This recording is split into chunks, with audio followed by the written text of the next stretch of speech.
The scent of stale coffee and unspoken resentments clung to the air in Emily's small apartment, a perpetual fog mirroring the one in her heart.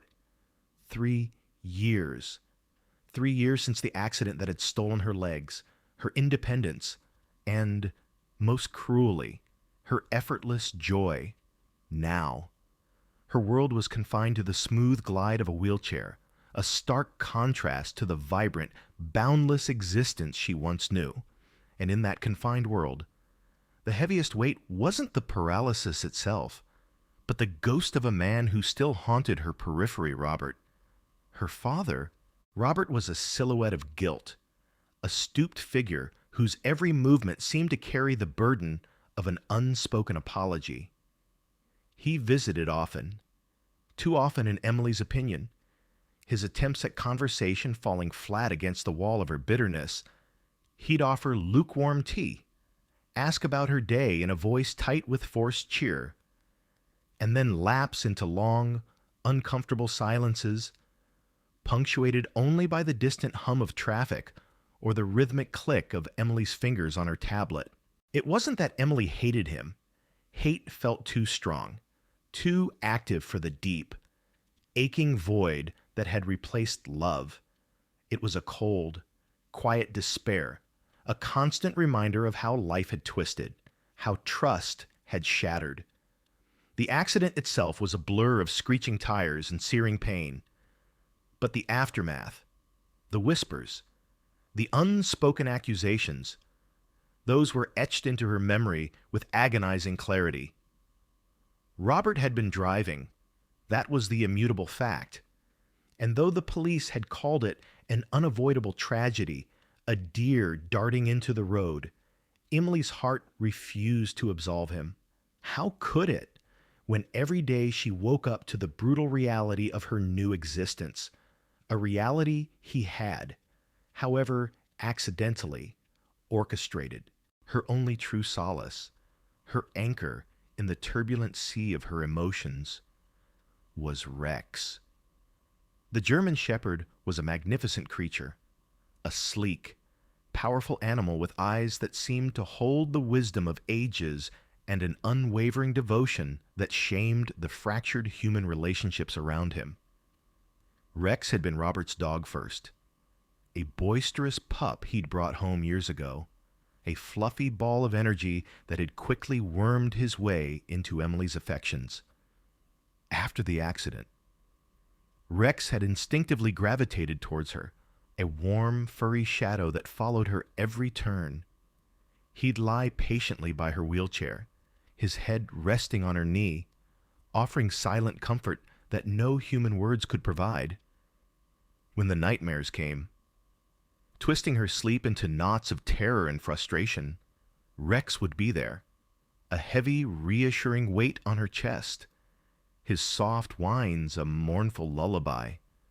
He was her guardian, her confidant, her furry therapist, today. The silence in the apartment was particularly oppressive. Robert sat opposite her, nursing a cooling mug of tea, his gaze fixed on a point just beyond her shoulder. Emily, lost in the labyrinth of her current online novel, feigned engrossment, her fingers flying across the virtual pages. She could feel his eyes on her, a familiar pressure that made her skin crawl. "It's a beautiful day out, Robert finally ventured, his voice a low rumble. Maybe we could go to the park, or by the lake." Emily's fingers froze. The lake. Her stomach churned. The lake had been her sanctuary, a place where she had spent countless childhood summers, swimming until her fingers pruned, the sun a warm embrace on her skin. Now, the thought of it was a cruel mockery. "No, thanks," she said, her voice flat, not bothering to look up. "I'm fine here." A sigh escaped Robert, heavy with unspoken disappointment. "Just thought, you used to love it there. The water, the fresh air." "I'm not used to anything anymore." "Dad!"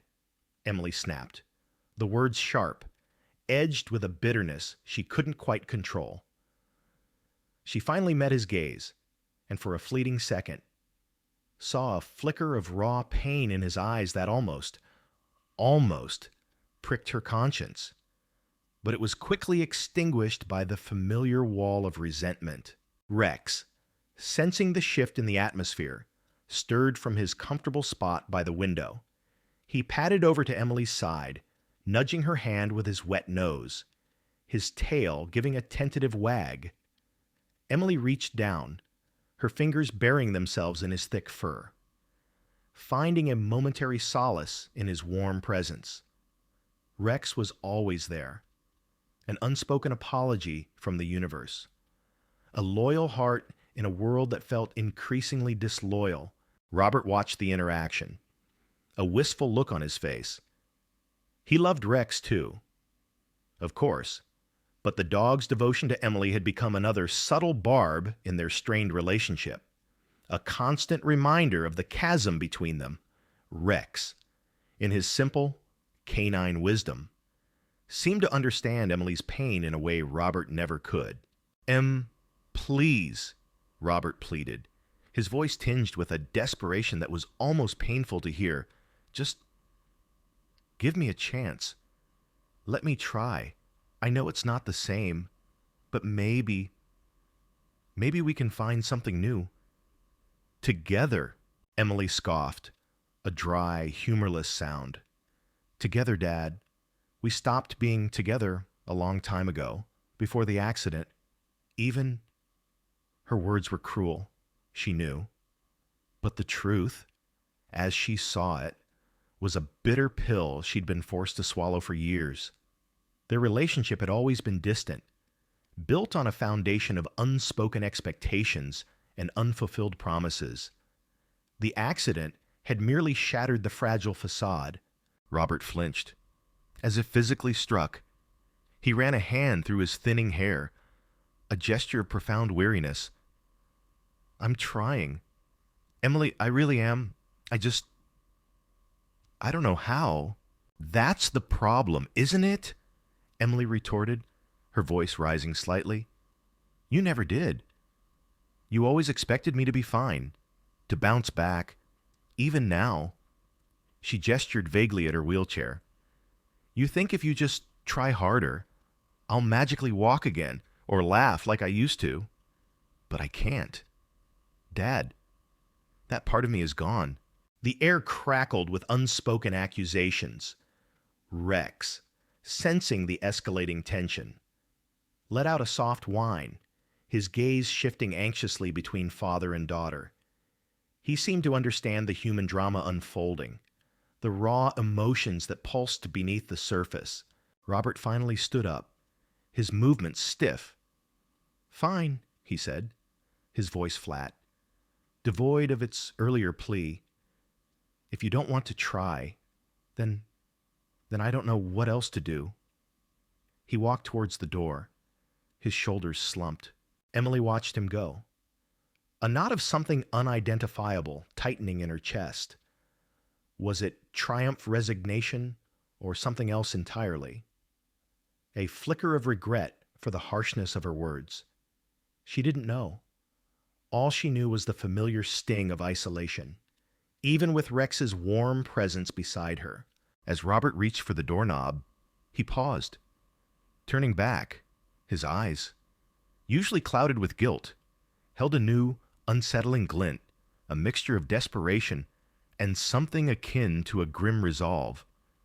I'm not giving up on you, Emily, he said, his voice surprisingly firm. Not yet. Not ever. And then he was gone, the click of the latch echoing in the sudden silence. Emily stared at the closed door, a strange unease settling over her.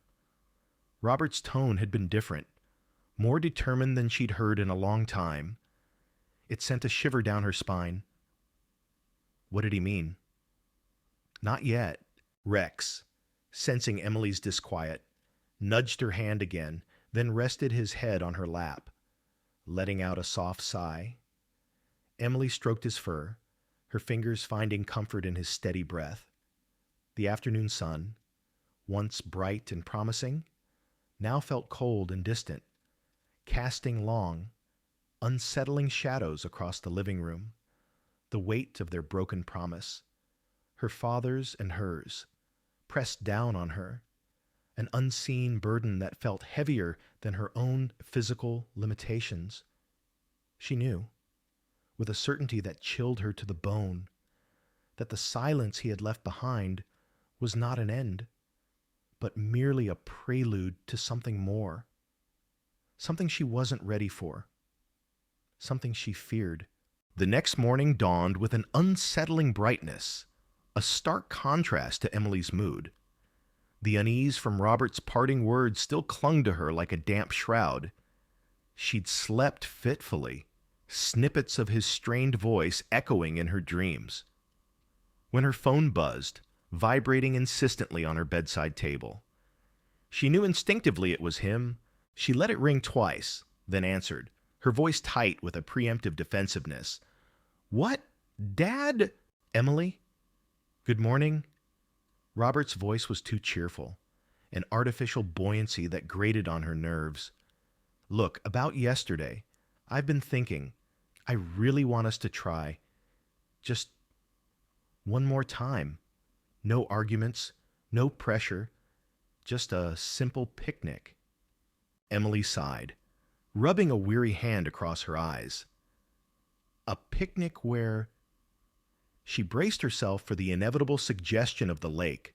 "Just a little spot, I know," he said, the cheer thinning slightly, revealing a fragile hope underneath. "By a small pond, actually very quiet. It's lovely this time of year. Just for a couple of hours. Rex can come too." "Of course." The mention of Rex softened her resistance. Just a fraction. Rex, who was currently nudging her hand with his wet nose, his tail thumping a soft rhythm against the floor.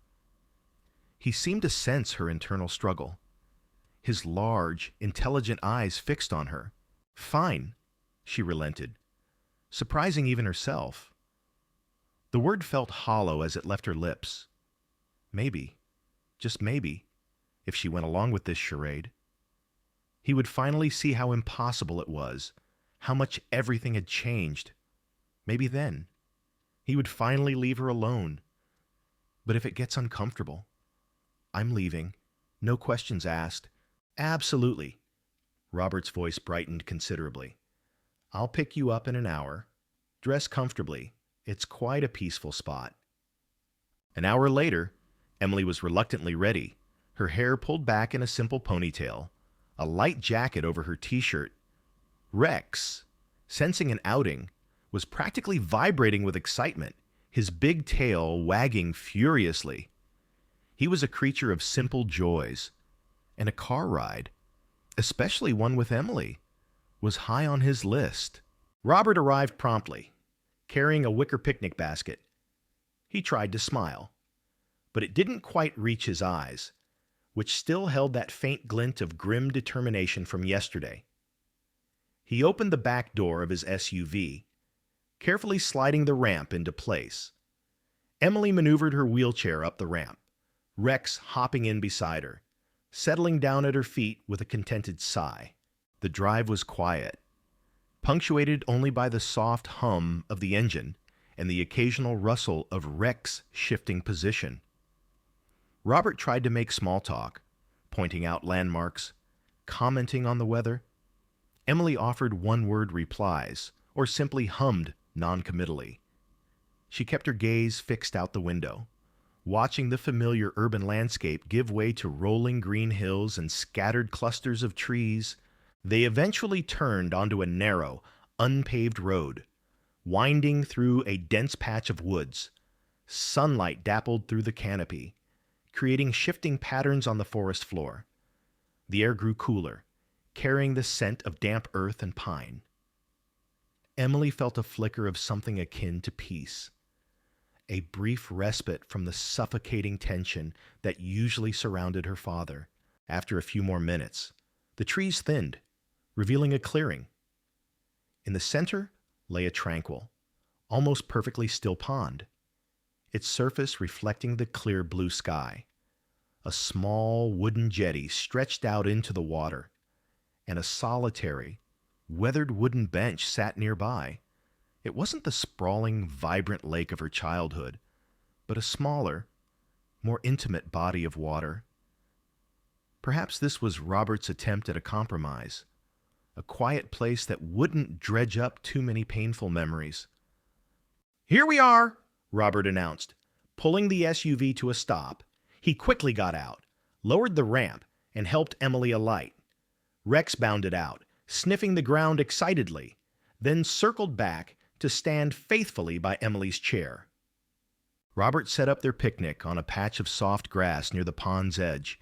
He laid out a checkered blanket, unpacked sandwiches, fruit, and a thermos of hot tea. He even brought a small bowl for Rex, filling it with water from a bottle. "It's nice," Emily admitted, her voice softer than before. The quiet beauty of the place had a calming effect. "I thought you'd like it," Robert said, a genuine smile finally touching his lips. He sat opposite her on the blanket, carefully placing a sandwich on a small paper plate. "I found it a few months ago. Thought of you."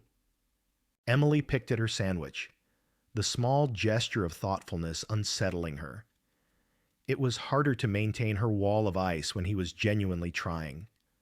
She watched Rex, who was happily lapping water from his bowl, then explored the edges of the clearing, his tail wagging.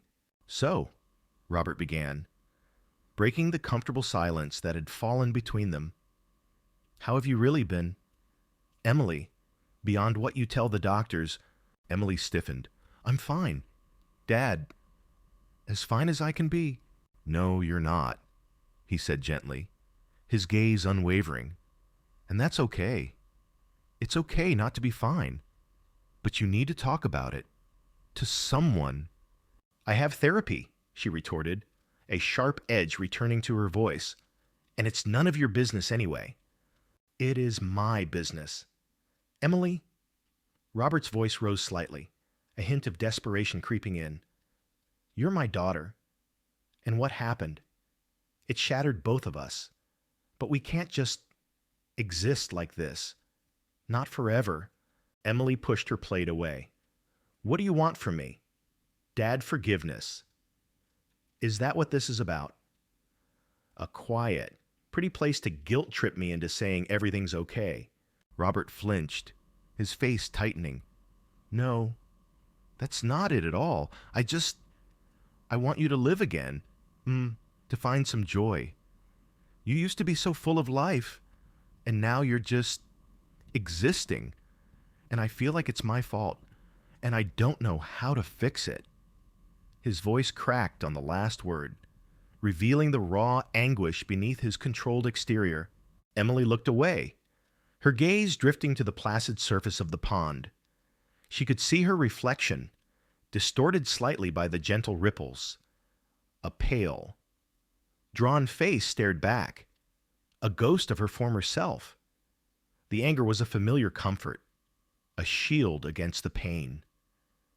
But hearing his anguish, seeing the tremor in his hands, chipped away at her defenses. "You can't fix it." "Dad," she said, her voice softer, tinged with a weary sadness. "Some things just break, and they stay broken." "No." Robert suddenly rose to his feet, his voice gaining a sudden, unnerving intensity. "No, they don't.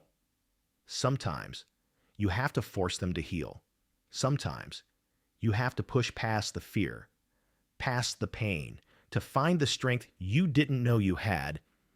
He walked a few steps towards the edge of the pond, his back to her, his shoulders hunched. Emily watched him, a prickle of alarm running down her spine.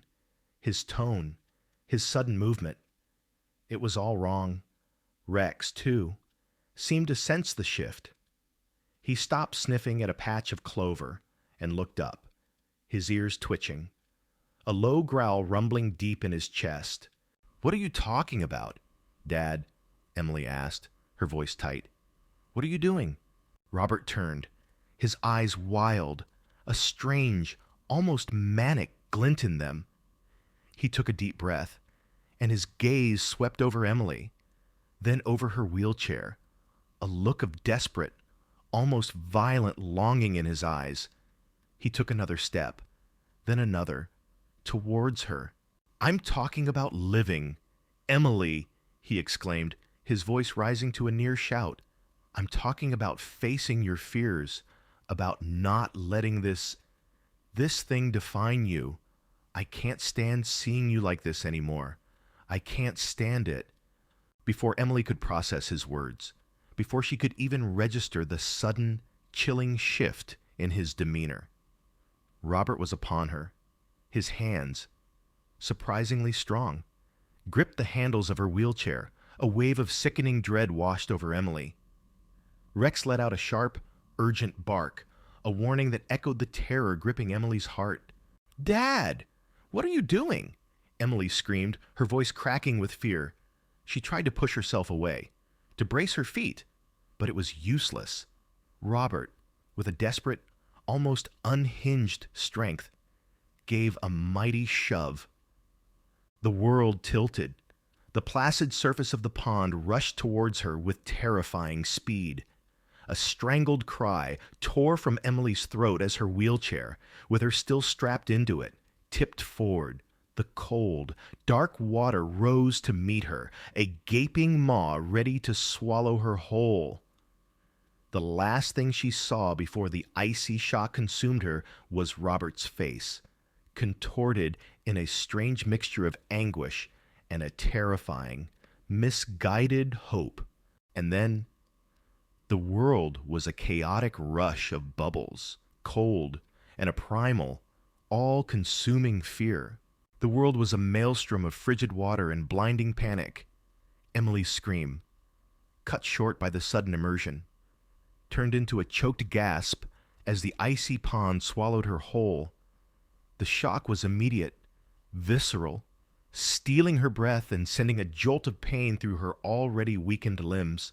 Her heavy clothing, so innocuous just moments before, now felt like lead weights, dragging her deeper into the murky depths.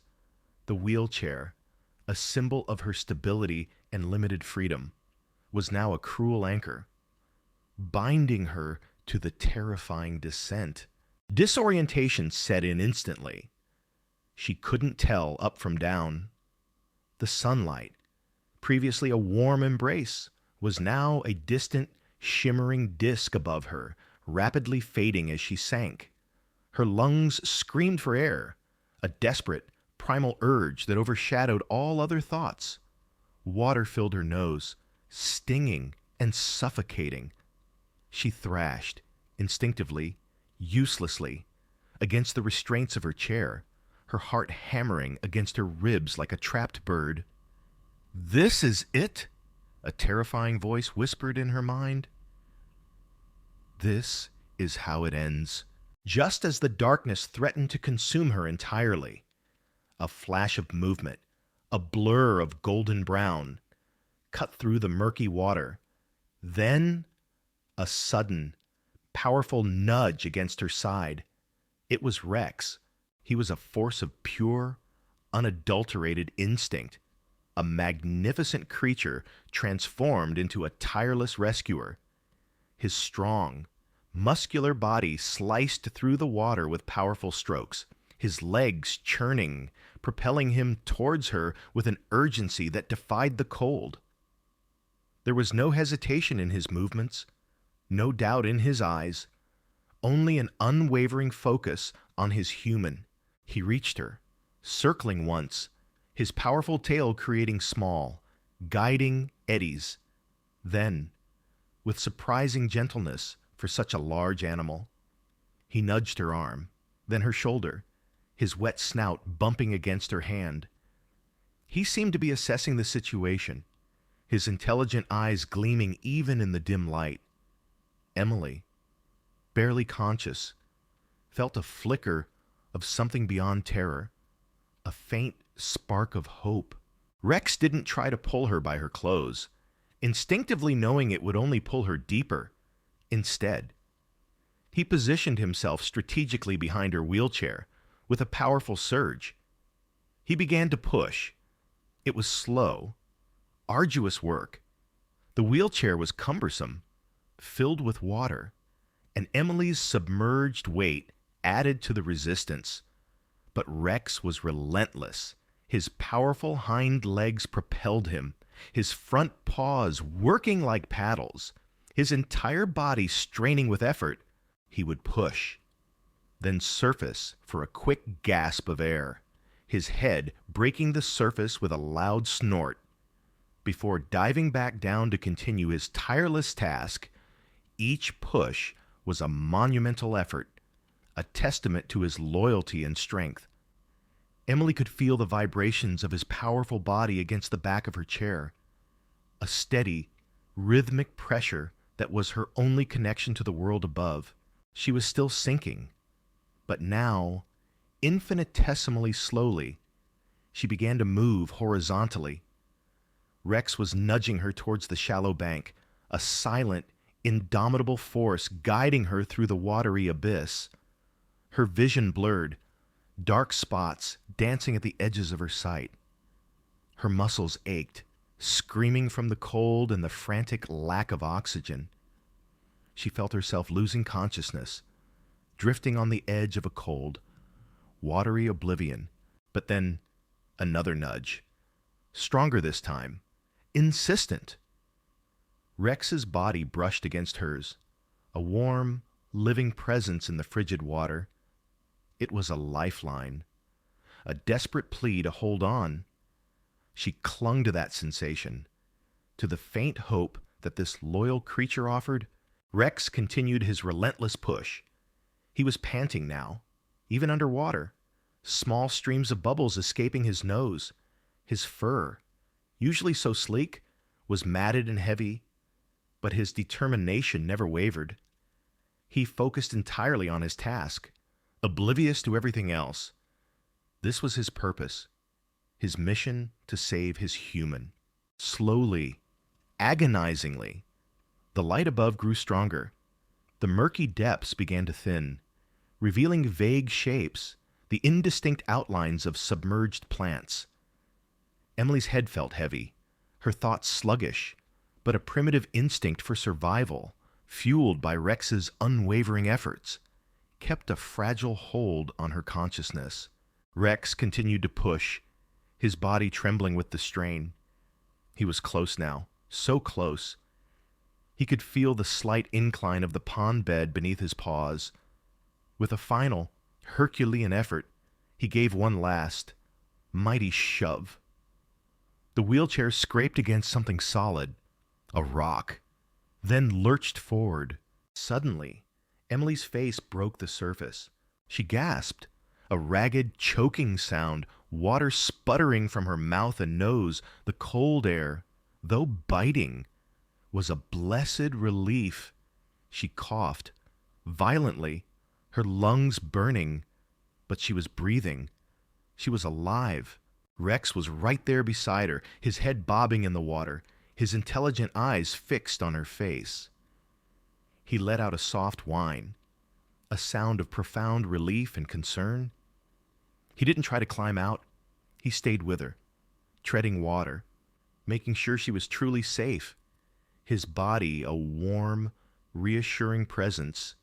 Emily was still strapped into the waterlogged wheelchair, partially submerged, but the immediate threat of drowning had passed. She could feel the soft mud beneath the wheels, the shallow water barely reaching her chest. Her body was racked with shivers, her teeth chattering uncontrollably, but she was breathing, and Rex was there.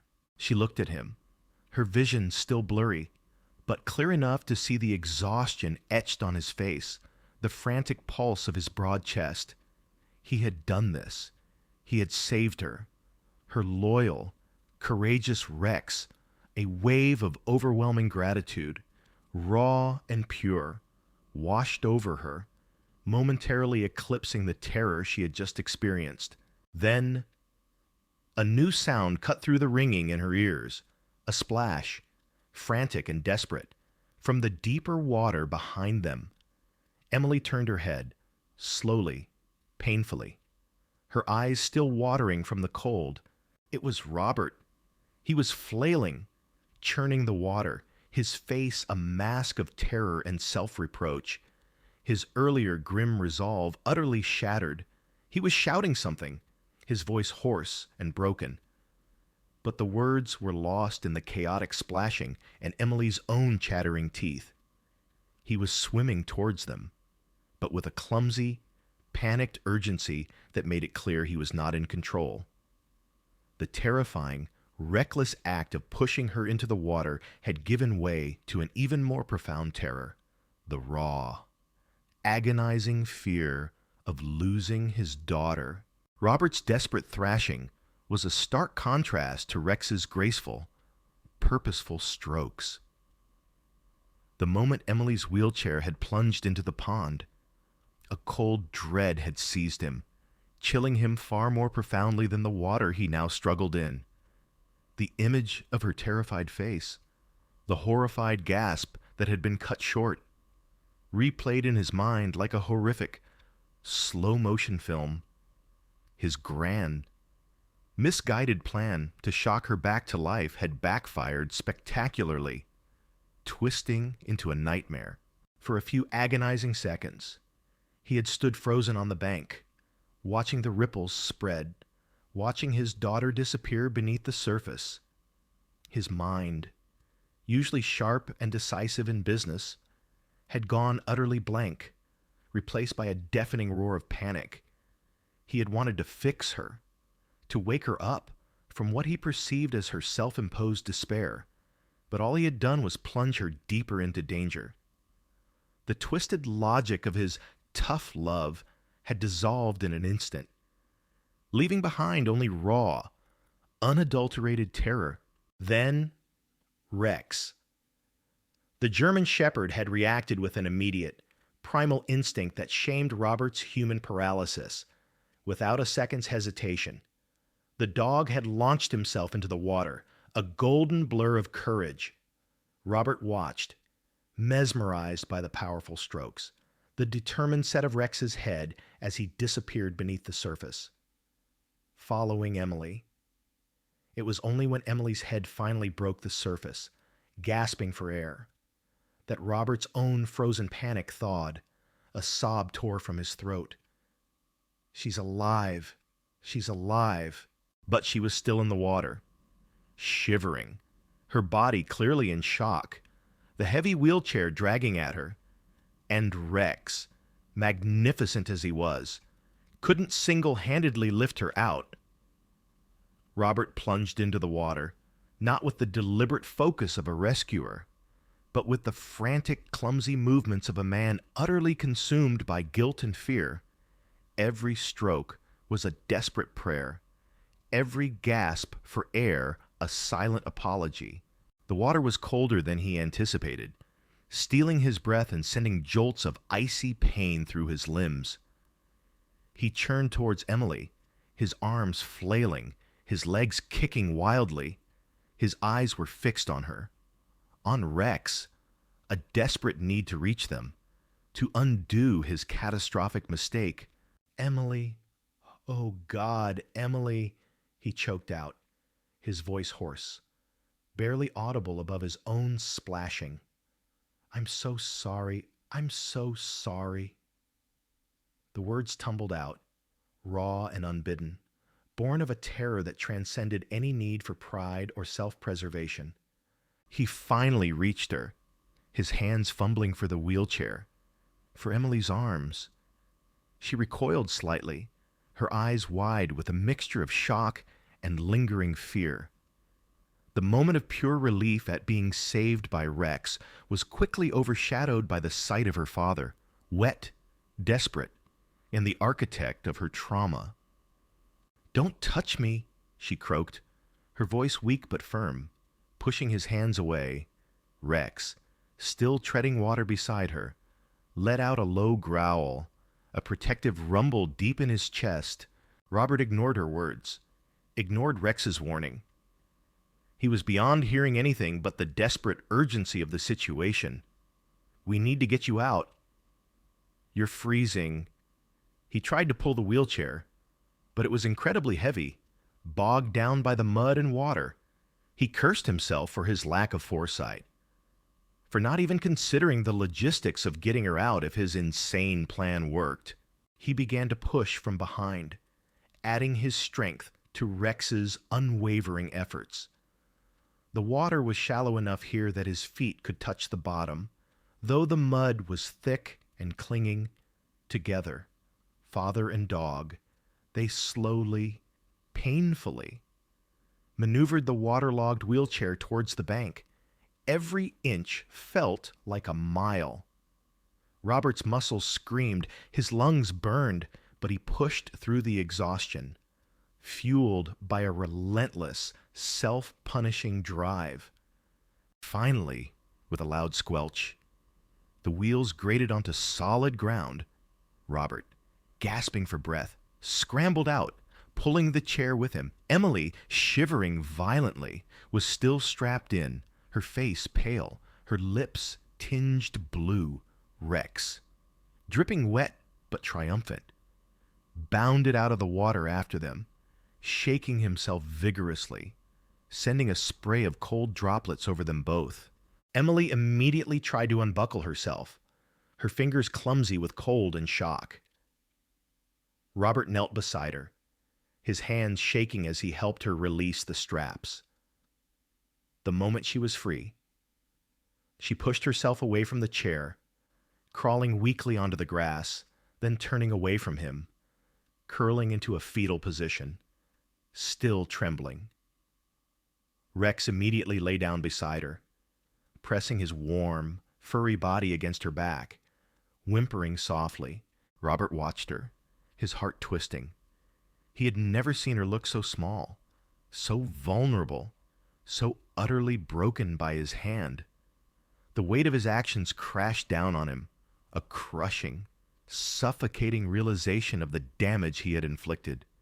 He knelt beside her, hovering, desperate to offer comfort, but knowing, deep down, he was the last person she wanted near. "Emily, I am so sorry," he whispered, his voice thick with tears. I don't know what I was thinking. I just wanted to help you. I wanted you to fight. I'm so sorry." His words were a torrent of fragmented remorse, a desperate attempt to explain the inexplicable. Emily didn't respond, her body still racked with shivers. Only Rex's quiet whimpers broke the silence, a mournful sound echoing the profound distress in the air.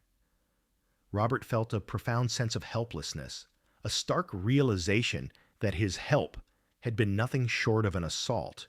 He had violated her trust, deepened her pain, and nearly cost her life, all in the name of a misguided, selfish attempt to alleviate his own guilt. He was about to reach for her, to try and pull her into a comforting embrace, when a voice, firm and resonant, cut through the haze of his self-loathing. "Everything all right here?" Robert flinched, spinning around. Standing a few yards away, near the tree line, was an elderly man, weathered and stoic, holding a fishing rod. His eyes, though old, were sharp and assessing, taking in the scene, the soaking wet father, the shivering daughter on the ground, the loyal, dripping wet German shepherd, and the submerged wheelchair.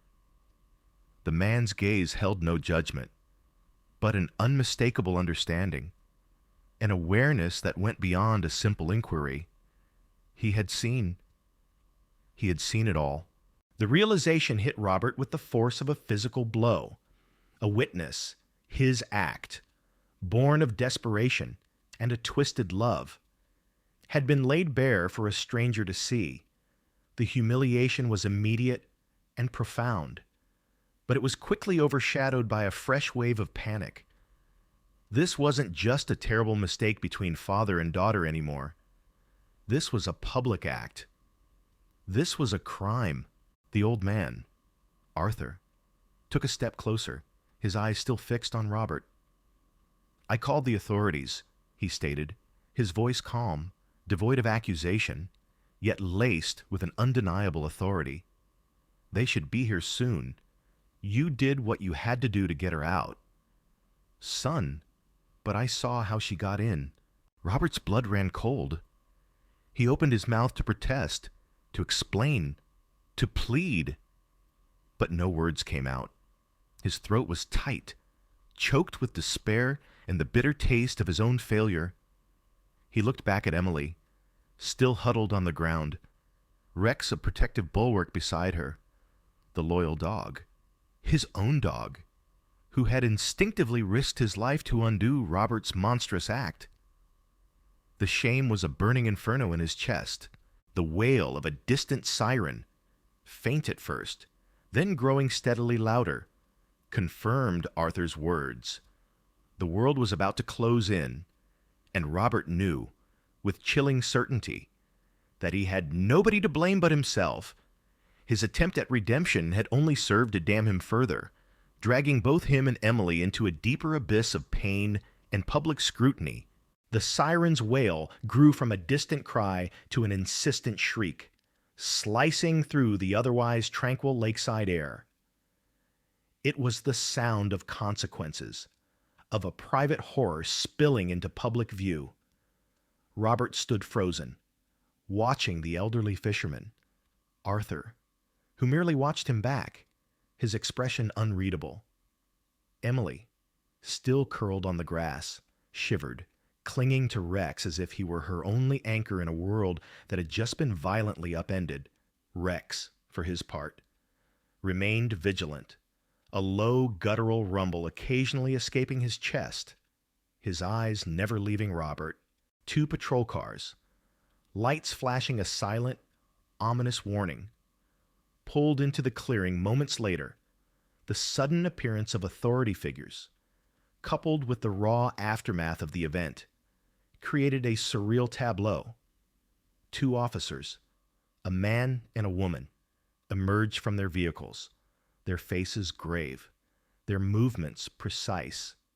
Officer Miller, the taller, more seasoned male officer, approached Arthur first, while Officer Chang, younger and with a keen, observant gaze, went directly to Emily and Rex.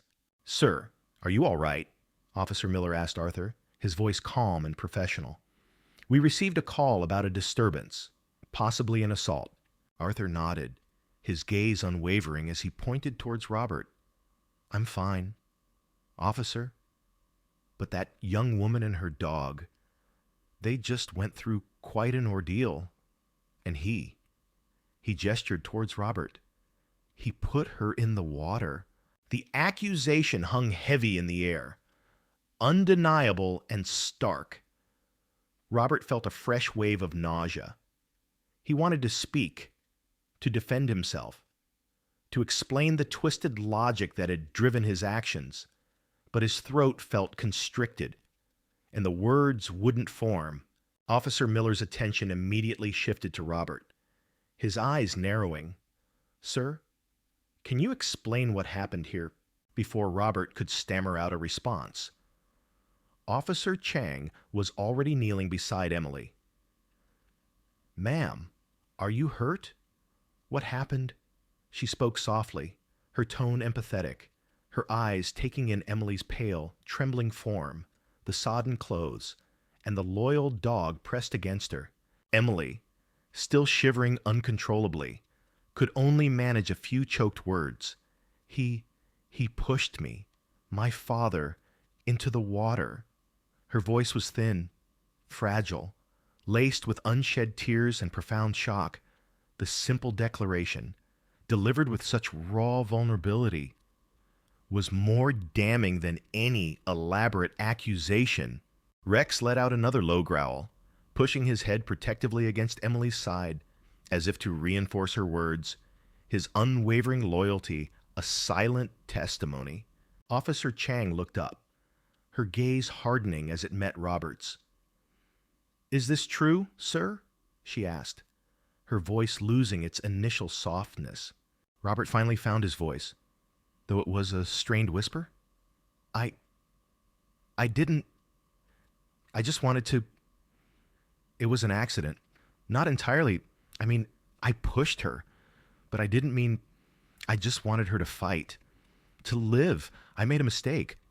A terrible mistake. His words were a chaotic jumble. The truth tangled with his desperate need for absolution. Officer Miller stepped closer, his posture firm.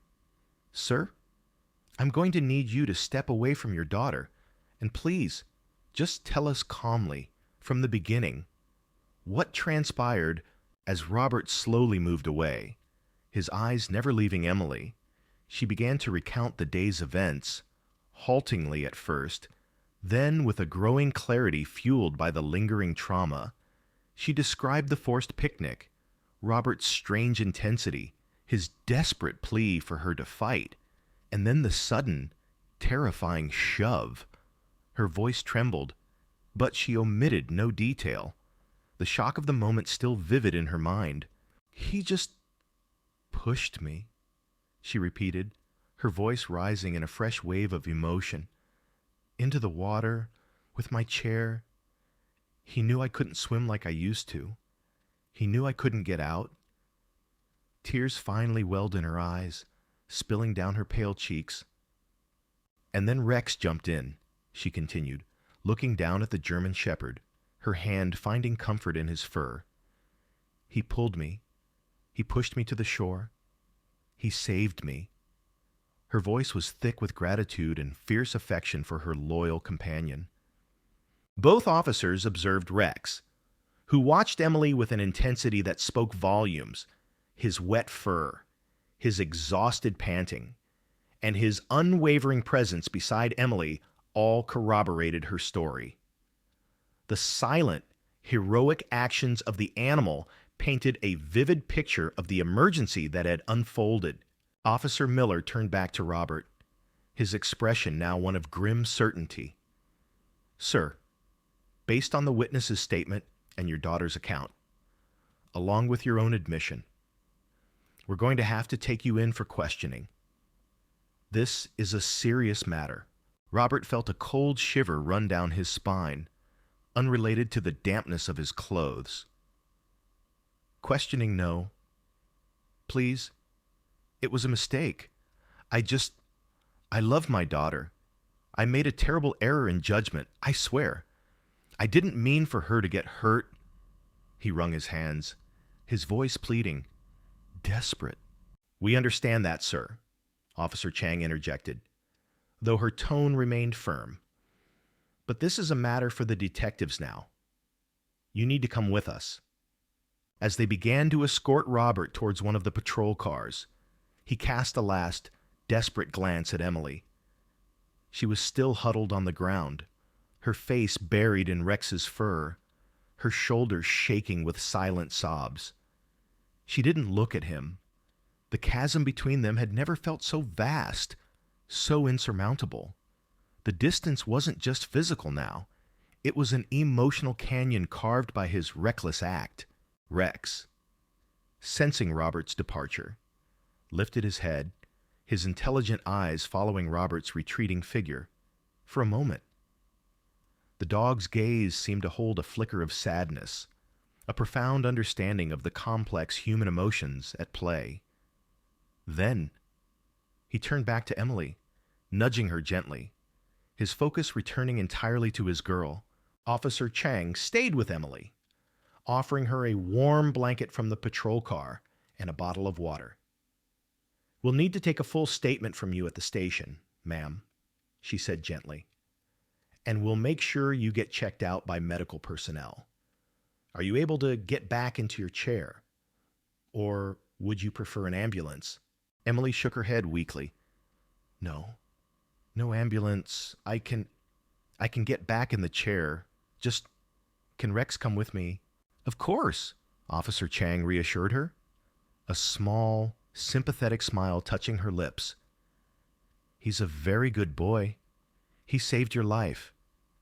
As Emily slowly, painfully, began to move towards her waterlogged wheelchair, aided by Officer Chang. The full weight of the incident settled upon her. The immediate terror was subsiding, replaced by a deep, aching exhaustion and a profound sense of betrayal. Her father, the man who was supposed to protect her, had become her attacker. The act was so unthinkable, so brutally reckless, that it shattered any lingering hope she had for their reconciliation. She looked at the sodden wheelchair, the symbol of her vulnerability and dependence. This was her reality, and her father, in his desperate, misguided attempt to fix her, had only served to remind her of that reality in the cruelest way possible. But then her gaze fell on Rex, who stood patiently beside her, his tail giving a soft, tentative wag. He was a beacon of unconditional love in the swirling chaos. He hadn't judged. He hadn't hesitated. He had simply acted, driven by a loyalty that transcended human flaws and frailties. In that moment, a flicker of strength ignited within Emily. She had been through so much. She had survived this, and she had Rex. That, she realized, was enough for now. The siren's wail faded into the distance as the patrol car carrying Robert drove away. The clearing, once a scene of idyllic beauty, was now steeped in the chilling aftermath of a family's fractured dynamics laid bare. For Emily, the immediate horror had passed, but the long, arduous journey towards healing, and perhaps understanding, had only just begun. The ripple effect of her father's desperate act was far from over. While the immediate chaos unfolded by the pond, another drama had been playing out silently in the background. Arthur Finch, the elderly fisherman, was a creature of habit and quiet observation. Every sunny afternoon, for the past 20 years, he'd cast his line into the placid waters of this secluded pond. He knew its rhythms, its secrets, and, on this particular day, he had become an unwitting witness to a family's profound unraveling. He had arrived an hour before Robert and Emily, settling into his usual spot beneath a gnarled willow tree on the opposite bank. His initial peace was broken by the arrival of the SUV, a jarring intrusion into his solitude. He'd watched the man, Robert, help the young woman in the wheelchair, Emily, out of the vehicle. He'd noticed the tension between them, the stiff shoulders of the woman, the strained cheerfulness of the man. Arthur had seen enough of life to recognize the fragile dynamics of human relationships, even from a distance. He'd paid them little mind at first, focusing on the gentle tug of his line.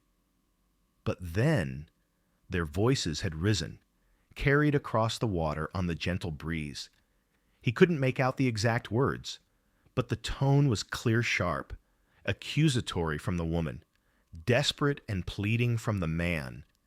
He'd seen the man pacing, agitated, and then that sudden, decisive move towards the wheelchair.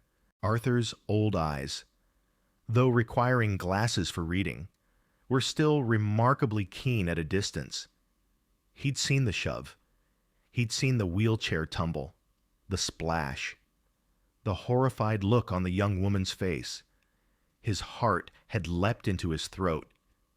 He'd initially thought it was a terrible, clumsy accident, a man losing his grip on a heavy chair.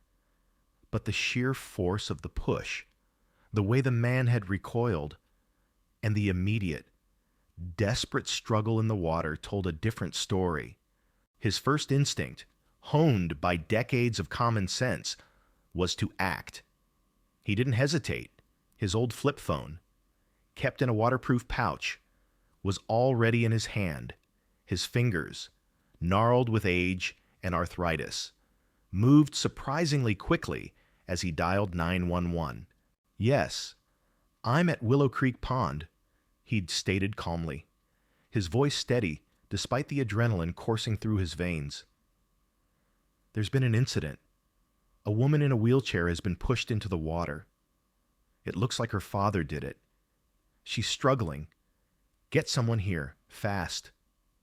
As he spoke, he watched, transfixed, as the large German shepherd, a blur of motion, plunged into the water without a moment's hesitation. Arthur had seen working dogs before, but never with such immediate, selfless courage. He watched as the dog circled the woman, then began to push the submerged wheelchair. He saw the man, the father, standing frozen on the bank for a horrifying moment, then finally, clumsily, entering the water to help. Arthur remained on the phone, giving updates, describing the dog's valiant efforts, the father's belated intervention. He watched as the three, woman, dog, and finally, man, struggled back towards the shallow bank. He kept his phone on the line even after they were out, describing their states, ensuring the dispatcher had a full picture. When he saw them finally make it to the shore, Emily huddled on the grass, trembling, Rex faithfully by her side. He knew he had to approach. He wasn't a man for drama or confrontation, but what he had witnessed demanded accountability. He needed to ensure the authorities understood the full scope of what had happened, not just the frantic rescue. He reeled in his line, packed his gear slowly, deliberately, giving them a few moments to catch their breath, to absorb the immediate aftermath. Then, he walked around the pond, his steps measured, his expression firm but not accusatory. He was simply a witness, presenting the facts as he had observed them. When he spoke, his voice was calm, cutting through Robert's panicked apologies. "Everything all right here?" The question was rhetorical, merely a preamble. "I called the authorities. They should be here soon. You did what you had to do to get her out." "Son, but I saw how she got in." He saw the shock, the dawning horror in Robert's eyes at being discovered, at having his desperate, private act exposed. But Arthur didn't waver. He believed in justice, in right and wrong, and what he had seen, no matter the father's tortured motivations, was undeniably wrong. He watched as the patrol cars arrived, the officers moving with practiced efficiency. He repeated his account to Officer Miller, his voice clear and concise. He described the initial tension, the man's sudden, forceful push, the woman's immediate submersion, and then the dog's heroic leap. He emphasized the dog's prompt action, the stark contrast to the father's momentary paralysis. "The dog was in the water before the man even moved," Arthur stated, his gaze meeting Officer Miller's. "Pure instinct saved her life. That dog did." He watched Robert being questioned, his fragmented confessions tumbling out. He saw Emily, shivering, but recounting her terrifying ordeal with a quiet strength that belied her physical vulnerability. He felt a pang of sympathy for her, a young woman who had already endured so much, now facing this cruel betrayal. And for the dog, Rex, a magnificent creature whose loyalty shone like a beacon in the darkness of human despair. When Robert was finally led away, handcuffed, towards the patrol car, Arthur felt no triumph, no satisfaction, only a quiet sense of duty fulfilled. He had ensured that the truth, as he had witnessed it, would be heard. He watched the car pull away, its siren fading into the distance. Officer Chang approached him then, after ensuring Emily was somewhat settled. "Thank you for calling that in, Mr. Finch, and for staying. Your testimony is crucial." Arthur nodded, just doing what was right. "Officer, that young woman, she needs someone looking out for her. And that dog, he's a hero. That one." He glanced back at Emily, who was now being helped into the back of the second patrol car. Rex already settled protectively by her side. "Indeed he is," Officer Chang agreed, her voice soft. "We'll make sure he gets the recognition he deserves." Arthur remained for a few more minutes, watching the second patrol car drive away, carrying Emily and Rex to the police station and, likely, to a hospital for assessment. The clearing, once bustling with emergency vehicles and human drama, was now eerily quiet again. Only the faint scent of damp earth and pond water lingered in the air, a ghost of the recent turmoil. He picked up his fishing rod, a familiar weight in his hands. The peace of the pond had returned, but it was a different kind of peace now, one tinged with the memory of a harrowing event. He knew the incident would likely become a local story, perhaps even a national one, given the dramatic nature of the rescue. He had played his small, quiet part in ensuring that justice would have its chance to unfold.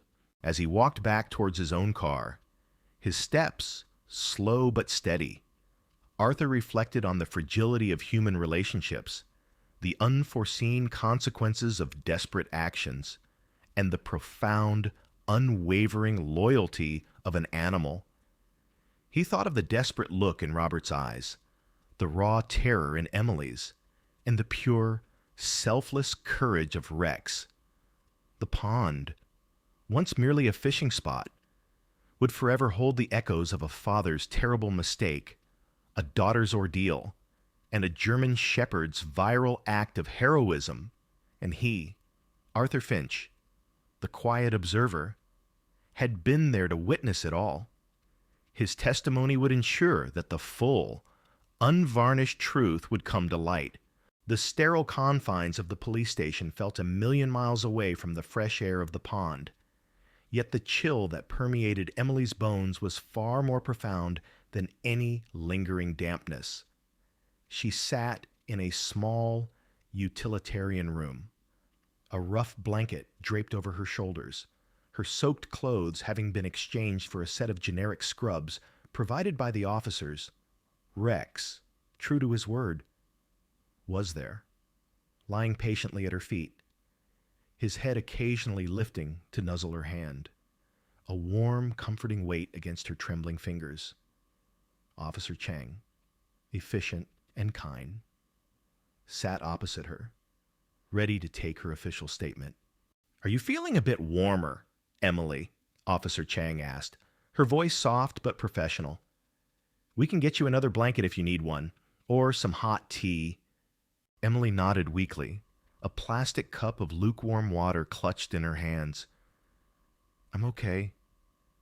Just tired and cold. Not just physically, but a coldness that had settled deep in her soul." "Take your time," the officer assured her, setting a digital recorder on the table between them. "Just tell me everything, in your own words, from the moment you left your apartment this morning."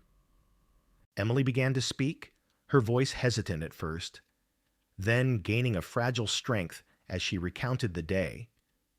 She described Robert's unusual persistence, his too bright cheerfulness, the quiet beauty of the pond. She spoke of his desperate pleas for her to fight, the unnerving intensity in his eyes. He kept saying he wanted me to live again, to not let this define me, Emily explained, her gaze drifting to the floor. He was getting more and more agitated, and then he just pushed me. Her voice broke, the memory a fresh wound. He pushed my chair, with me in it, into the water.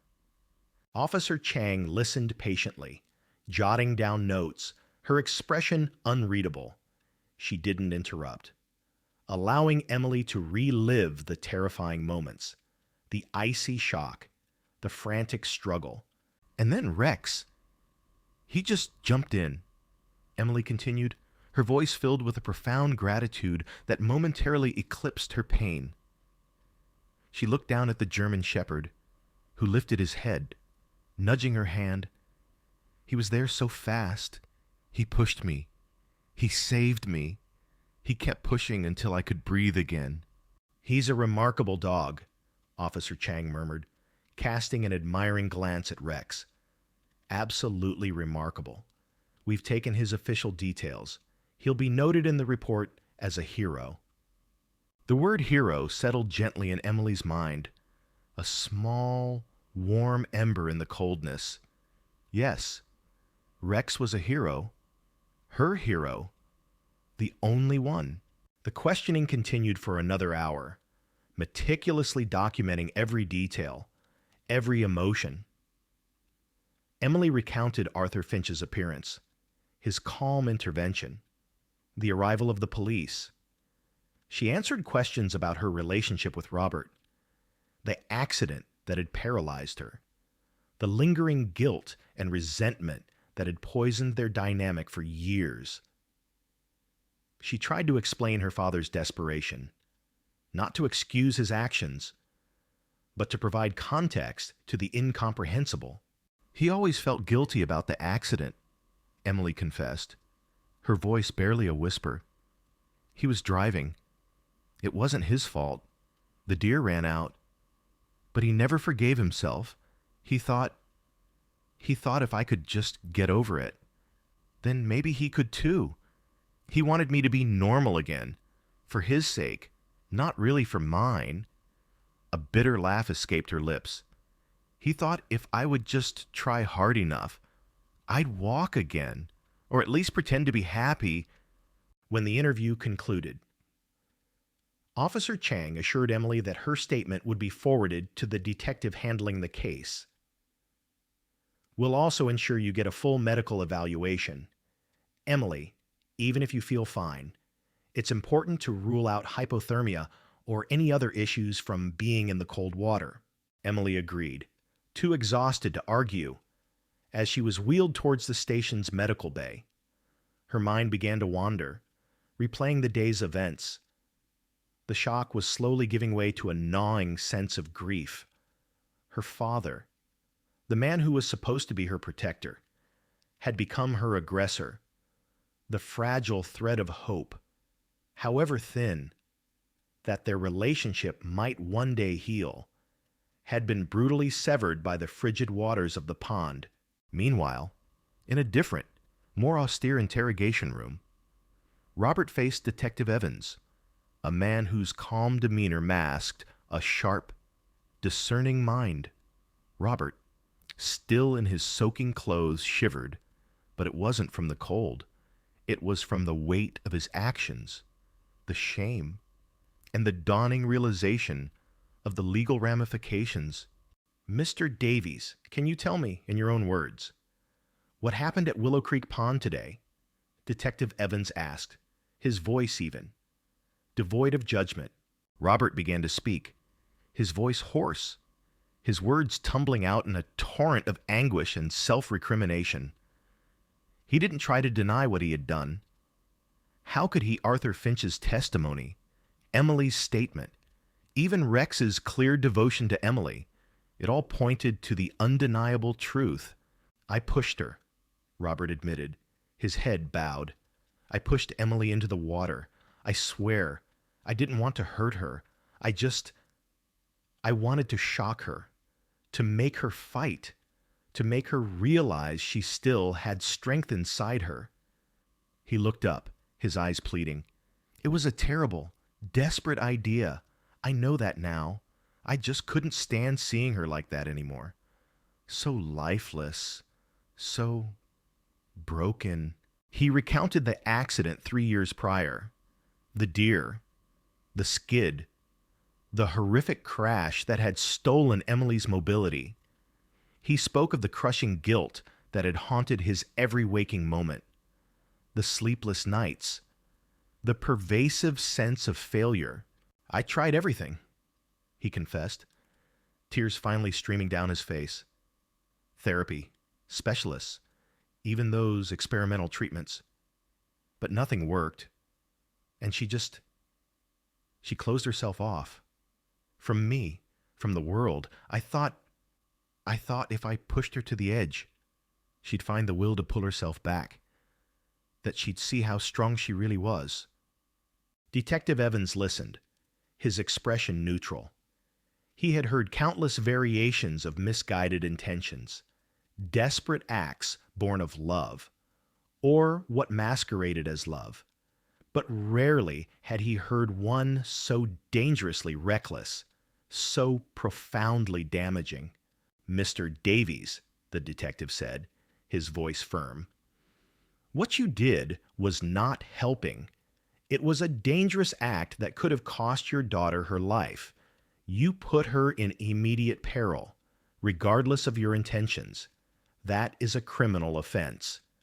Robert nodded, the reality of his situation settling over him like a suffocating blanket. "I know," he whispered. "I know. I deserve whatever happens to me. I hope she can forgive me. One day, and Rex saved her, my own dog. He undid my mistake." He looked up, a glimmer of profound pride and gratitude in his eyes when he spoke of the German Shepherd. The interview continued for hours, detailing Robert's mental state, his escalating desperation, the genesis of his twisted plan. He held nothing back, exposing the raw, aching wound of his guilt, the profound misjudgment that had led him to such a catastrophic act. He knew he faced serious charges, but in a strange, perverse way, admitting his culpability, laying bare his brokenness, offered a modicum of relief. The secret torment he had carried for 3 years, the unspoken weight of his guilt, was finally out in the open. As the interview concluded, Robert was formally arrested and processed. He was told he would be spending the night in a holding cell, awaiting his arraignment. As the cuffs clicked around his wrists, a cold, empty feeling settled in his stomach. He had sought to save his daughter, to mend their broken relationship, but instead, he had shattered it beyond repair and, in doing so, had broken himself. The journey towards redemption, if it was even possible, would be a long, arduous one, beginning in a cold, sterile cell, stripped of all pretense and false hope. The chill of the police station medical bay was a stark contrast to the burning anger that simmered within Emily.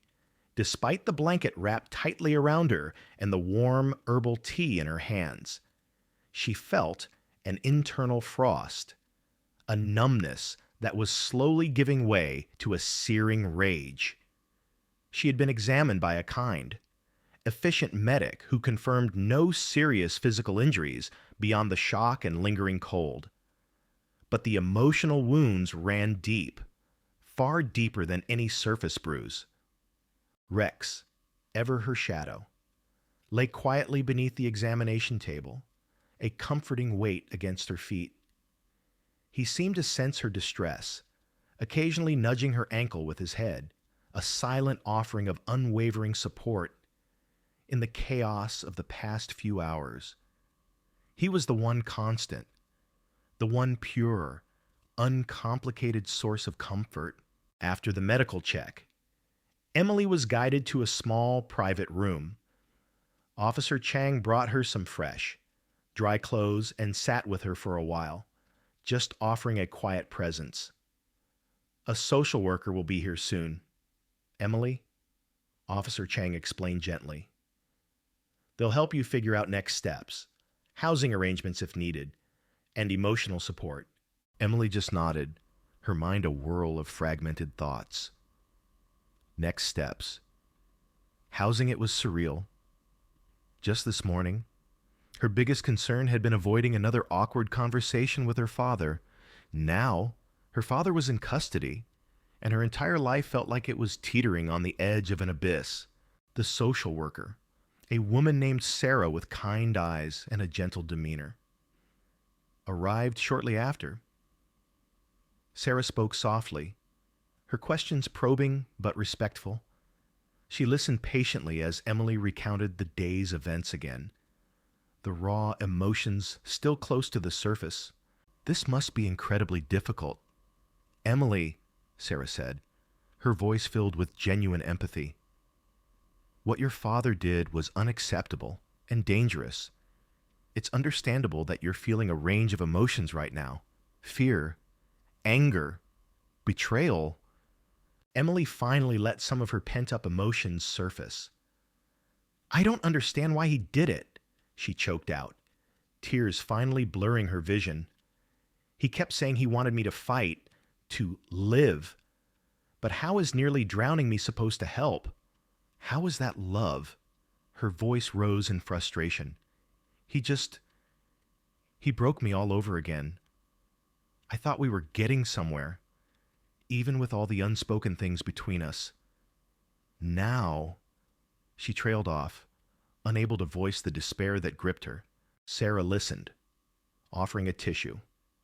Sometimes, people act out of a place of deep pain and desperation. Even when their actions are completely misguided and harmful, your father is clearly grappling with immense guilt and a distorted view of what helping you means. It doesn't excuse what he did, not at all, but it might help you to understand the context, even if it doesn't lessen the pain right now. Emily just shook her head. "I don't want to understand him. I want him to understand what he did to me. What he always does. He never sees me. He only sees the broken version of me he thinks he needs to fix." For the next few hours, Sarah helped Emily navigate the immediate practicalities. Arrangements were made for a temporary, accessible apartment in a safe location. Emily's personal belongings would be retrieved from her old apartment later, ensuring she wouldn't have to face Robert directly. Rex would, of course, stay with her. The thought of being separated from him was unbearable. As the evening wore on, the initial shock began to recede, replaced by a profound weariness. Emily felt emotionally drained, stripped bare by the day's trauma. She accepted the offers of a light meal and some mild sedatives to help her sleep. Rex, sensing the shift from heightened alert to quiet exhaustion, curled up tightly beside her, his soft snores a comforting rhythm in the unfamiliar surroundings. Meanwhile, Robert's world had shrunk to the cold, unforgiving dimensions of a police holding cell. The shame was a palpable entity in the cramped space, pressing down on him, suffocating him. He sat on the narrow bench, his head in his hands, the events of the day replaying in an endless, agonizing loop. The chilling splash, Emily's terrified scream, the momentary paralysis of his own body, and then the blur of Rex, launching himself into the water without a moment's thought, his own frantic, clumsy attempts to help, overshadowed by his dog's innate heroism. Arthur's calm, damning testimony, Emily's pale, accusing face. Each memory was a fresh stab of pain. He had meant to help. He had truly, desperately, believed he was doing something to pull Emily back from the brink, to reignite the spark he saw missing in her. He had convinced himself that she was trapped not by her paralysis, but by her despair, and that only a shock, a profound challenge, could liberate her. His grief, his guilt, his profound inadequacy as a father, it had all twisted into this monstrous act. He knew now, with a clarity that was both agonizing and liberating, how terribly wrong he had been. He hadn't helped her. He had brutalized her. He hadn't shown her strength. He had reminded her of her vulnerability. He hadn't woken her up. He had plunged her into a deeper nightmare. The image of her shivering form, her hand clutching Rex, refusing to look at him, was seared into his mind. He was a broken man, stripped bare of all his defenses, the successful businessman, the pillar of the community. It was all a facade, crumbling under the weight of his personal failures, his guilt over the accident, which he had carried like a secret, festering wound, had finally exploded, causing even greater damage.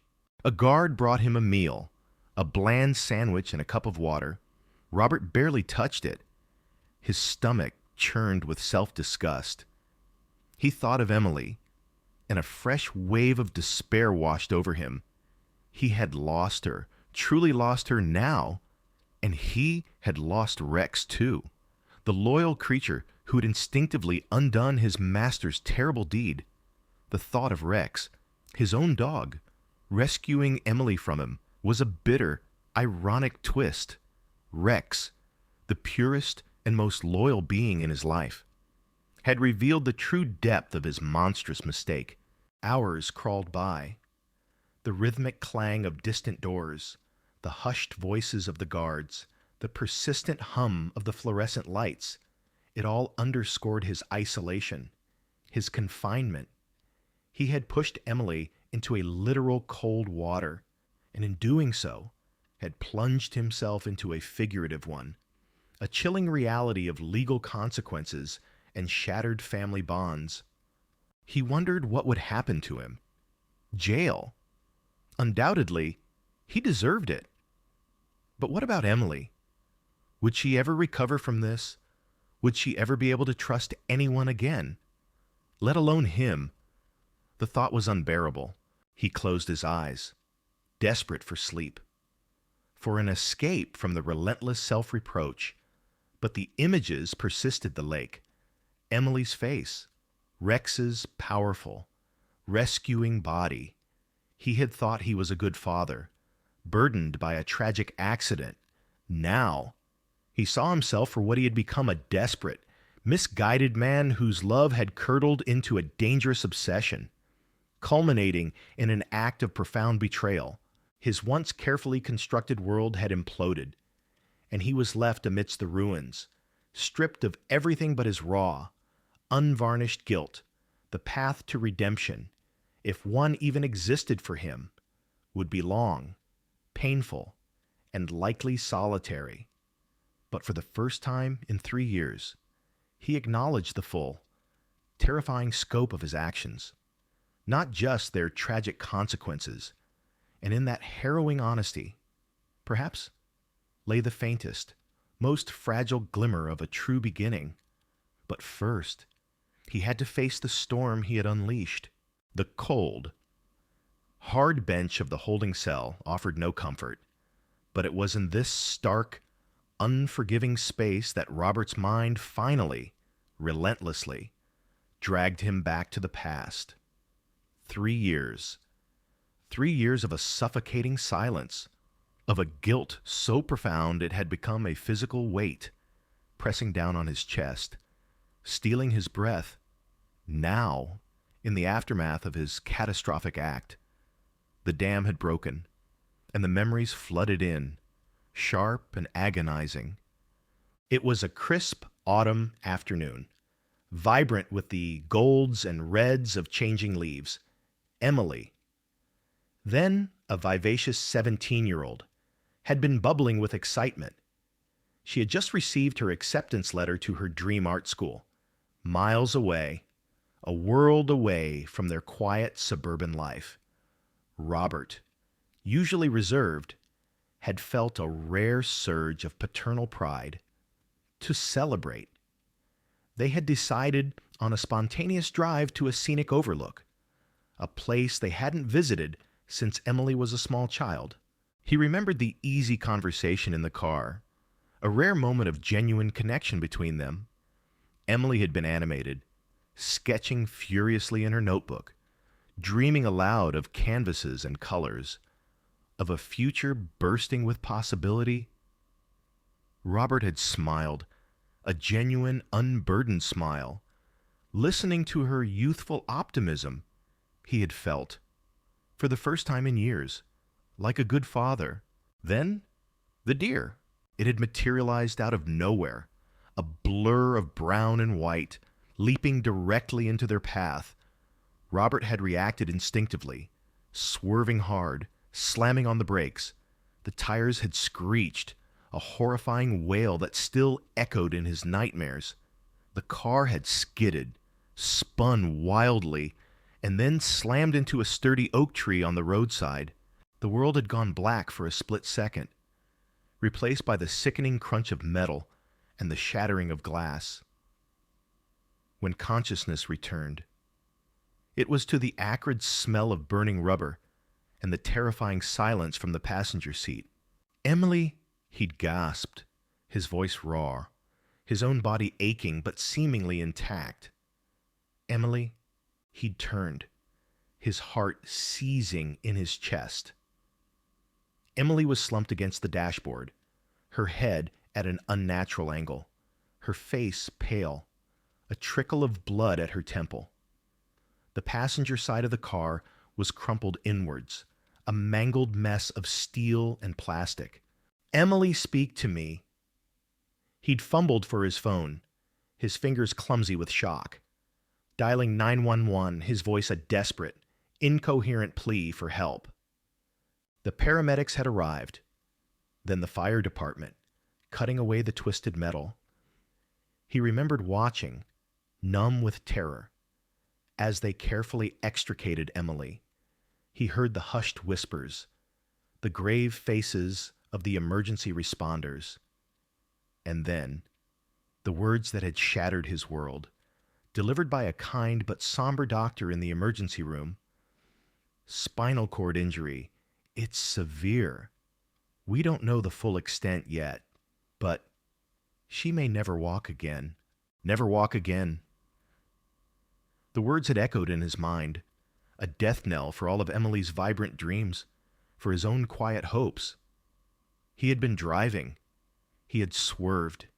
He had caused this, even though the police investigation later cleared him, citing unavoidable circumstances. The verdict in his own mind was absolute. He was responsible. The guilt had been a living thing, a monstrous entity that had taken root in his soul and begun to consume him. It had gnawed at him, day and night. He saw it in Emily's eyes when she finally woke up, the initial confusion giving way to a profound, heart-wrenching despair. He saw it in her struggle to adapt to the wheelchair, in the quiet tears she shed when she thought no one was watching. He saw it in the way she slowly, inexorably, withdrew from the world. And from him, he had tried to atone. He had thrown himself into her recovery with a desperate fervor. He researched every new treatment, every experimental therapy, every specialist clinic. He spent a fortune, flew her to the best hospitals, consulted with the most renowned neurologists. He clung to every flicker of hope, every slim possibility of a miracle, convinced that if he just tried hard enough, if he just spent enough money, he could undo his mistake. He could make her whole again. But Emily remained paralyzed, and with each failed treatment, each dashed hope, her bitterness deepened, and so did his guilt. He saw her vibrant spirit dim, her laughter replaced by a quiet, resigned silence. The girl who had once dreamed of painting vibrant landscapes now spent her days lost in books or staring blankly at a screen. Their relationship, already somewhat distant before the accident, became a wasteland. Emily's silence was a constant accusation, a wall he couldn't breach. He would visit, bringing flowers, food, trying to engage her in conversation. But his efforts felt hollow, met with her polite but cold indifference. He yearned for her anger, for a shout, a scream, anything that would acknowledge his presence, his pain. But she offered only a quiet, devastating detachment. He started to interpret her withdrawal as a form of surrender, a giving up. He saw her acceptance of her condition not as resilience, but as a defeat. In his twisted, guilt-ridden mind, her quiet despair became a reflection of his own failure. He couldn't fix her body, so he became obsessed with fixing her spirit. He believed if he could just reignite her fight, her passion, Then he could somehow absolve himself. This obsession morphed into a desperate, misguided form of tough love. He started making subtle comments, urging her to try harder, to not give up. He'd show her videos of Paralympic athletes, of people overcoming immense odds, hoping to inspire her. But to Emily, it felt like judgment, a constant reminder of what she had lost, and a dismissal of the immense challenges she faced daily. His attempts to motivate her only pushed her further away. His guilt, unaddressed and festering, began to distort his perception. He stopped seeing Emily as a person who had suffered a profound trauma and was trying to cope. He started seeing her as a challenge, a problem he needed to solve, a reflection of his own inadequacy. He convinced himself that her laziness or lack of will was the true obstacle. Not her physical condition. It was a cruel, self-serving delusion, born of his own unbearable pain. The idea of the lake, of pushing her into the water, had been a desperate, sudden impulse, born of weeks, months, years of this simmering frustration and guilt. He had seen the placid pond, so similar to the lake of her childhood, and a terrifying thought had sparked, what if I forced her to fight? What if I put her in a situation where she had to find her inner strength? It was a moment of profound delusion, fueled by his own unraveling mental state. He genuinely believed, in that twisted moment, that he was offering her a chance at a new beginning, a brutal baptism into a life of renewed purpose. He had not considered the cold. He had not considered the weight of her chair, her clothes. He had not considered the sheer terror she would feel. All he had seen was the potential for a dramatic, life-altering moment, a catalyst for her recovery, and, by extension, his own redemption. Now, sitting in the cold cell, the full, horrifying magnitude of his delusion crashed down on him. He had not been a savior. He had been a tormentor. He had not inspired. He had terrified. He had not healed. He had broken. The past, the accident, his guilt. It had all culminated in this single, unforgivable act. And the only true hero in the entire ordeal was Rex, the loyal German shepherd, who, with pure, selfless instinct, had undone his master's terrible mistake. The irony was a bitter, burning taste in his mouth. He had wanted to fix Emily, but in his desperation, he had only succeeded in breaking himself. The stark fluorescent lights of the police station interrogation room cast harsh shadows on Robert's face, making the lines of guilt and exhaustion etched there even deeper. He sat across from Detective Evans, the air thick with unspoken tension. Only the soft hum of the ventilation system breaking the silence. Emily's trembling voice, recounting the events, played in his mind, each word a fresh indictment. He knew she was hurt, betrayed, and terrified. His profound remorse was a physical ache in his chest. "Mr. Davies," Detective Evans began, his voice calm, methodical. "We've reviewed your statement, as well as Ms. Davies's and Mr. Finch's. We also have details of the prior accident that caused your daughter's paralysis. It paints a picture, Mr. Davies, of a man under immense psychological distress. However, that does not negate the gravity of your actions today." Robert nodded, his gaze fixed on the worn surface of the table. "I know, Detective. There's no excuse. What I did, it was unforgivable. I almost killed her." His voice cracked, thick with emotion.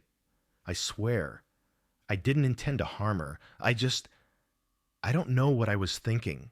I wasn't thinking. Let's try to understand." "Then," Detective Evans urged, leaning forward slightly, You mentioned a desperate desire for your daughter to fight, to live. Can you elaborate on that and on the guilt you feel regarding the accident? And so, Robert began to speak, not just about the accident, but about the suffocating aftermath that had consumed him. He spoke of the pervasive, gnawing guilt that had taken root the moment he saw Emily unresponsive in the car, a guilt that the official ruling of unavoidable accident had done nothing to alleviate. They said it wasn't my fault, he explained, his voice hollow.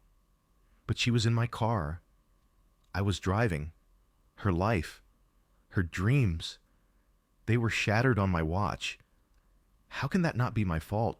He detailed his desperate search for a cure, the endless consultations with specialists, the trips to clinics across the country. Every new doctor, every new experimental treatment, it was like a desperate prayer, he confessed. A chance to undo what I'd done. I kept thinking, if I just found the right one, she'd walk again, and then everything would go back to normal. We would be normal, but normalcy never came. With each failed attempt, Robert's hope curdled into a bitter frustration. He spoke of watching Emily withdraw, the vibrant spark in her eyes dimming, replaced by a quiet, resigned sadness. She just gave up, he said, his voice laced with the pain of that perception. She stopped fighting, and I couldn't stand it. It felt like she was dying, slowly, right in front of me, and I was powerless to stop it. He revealed the twisted logic that had begun to take hold in his mind. I remembered how strong she used to be, how she loved challenges.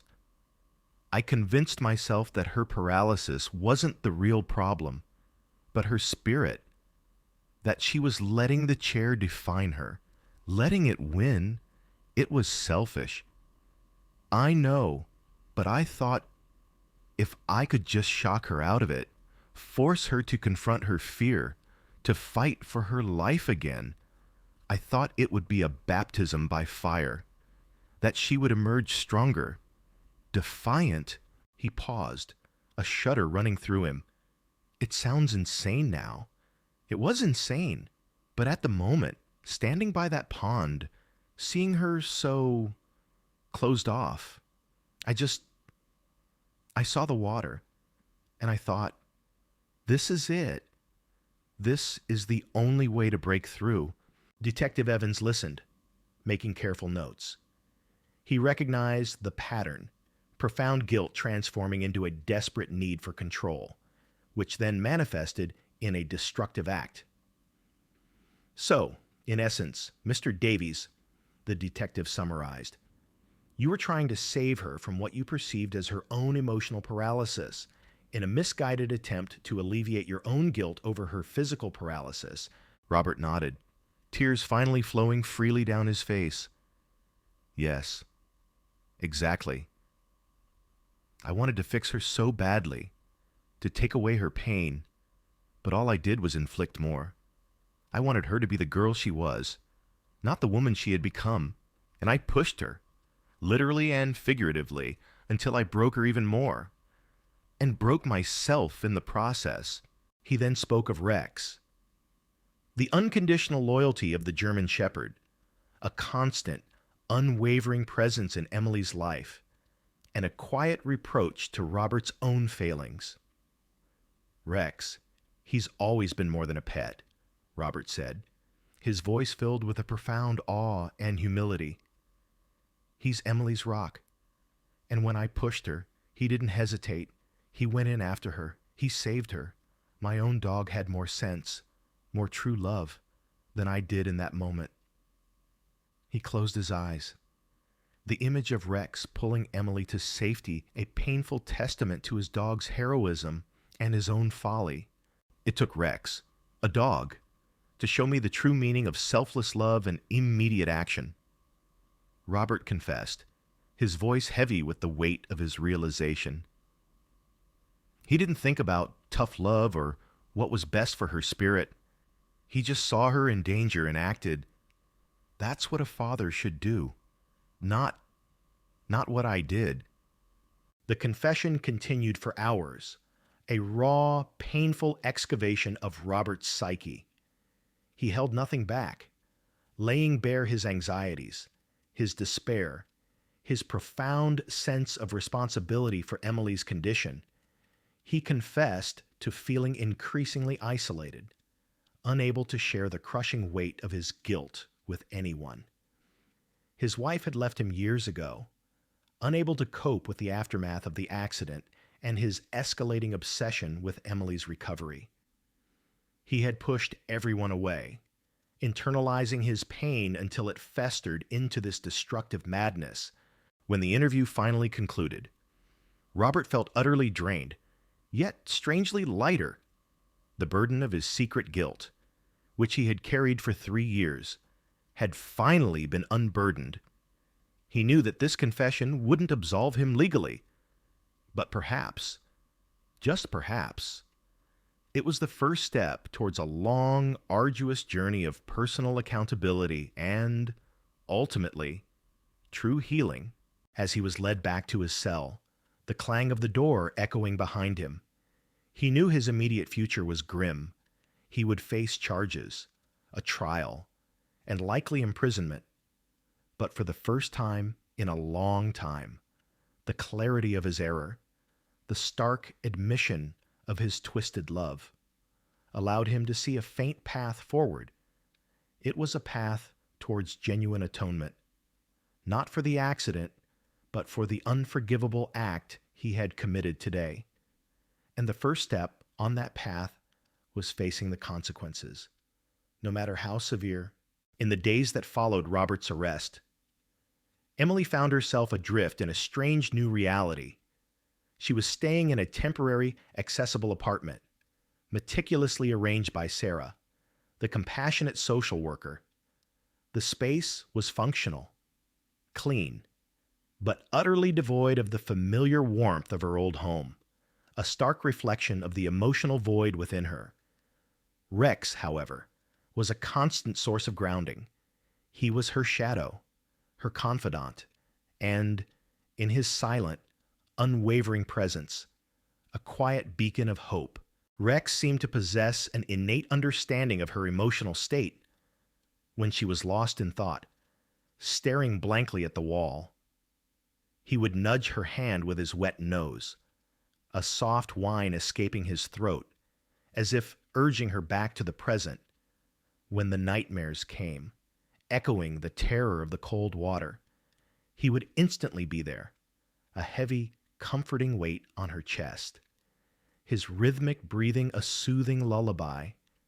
He didn't judge, didn't question, didn't try to fix her with misguided intentions. He simply was. His presence was Emily's anchor, pulling her back from the brink of despair, with him by her side. The isolation wasn't absolute. She would spend hours just stroking his fur, feeling the warmth of his body, the steady thump of his tail. He was a living, breathing testament to pure, unconditional love, a stark contrast to the twisted, destructive love her father had shown. Rex also seemed to carry a strange, almost spiritual wisdom. He had not only saved her from drowning, but had, in a way, saved her from the crushing weight of her own bitterness. His heroic act had forced a shift in her perspective. Before, her life had been defined by what she had lost, by the betrayal of the accident and the subsequent emotional distance from her father. Now, a new narrative was emerging, one of survival, of a deep, profound bond with a loyal animal, and of an undeniable resilience she hadn't realized she possessed. The media, predictably, had gone into a frenzy.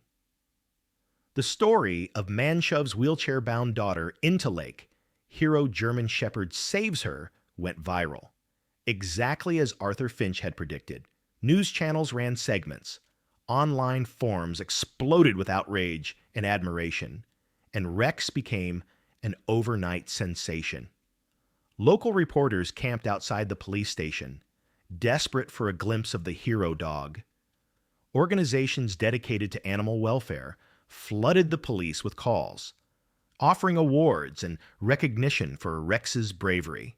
Emily was overwhelmed by the sudden public scrutiny. Sarah shielded her as much as possible, filtering the requests for interviews, ensuring her privacy.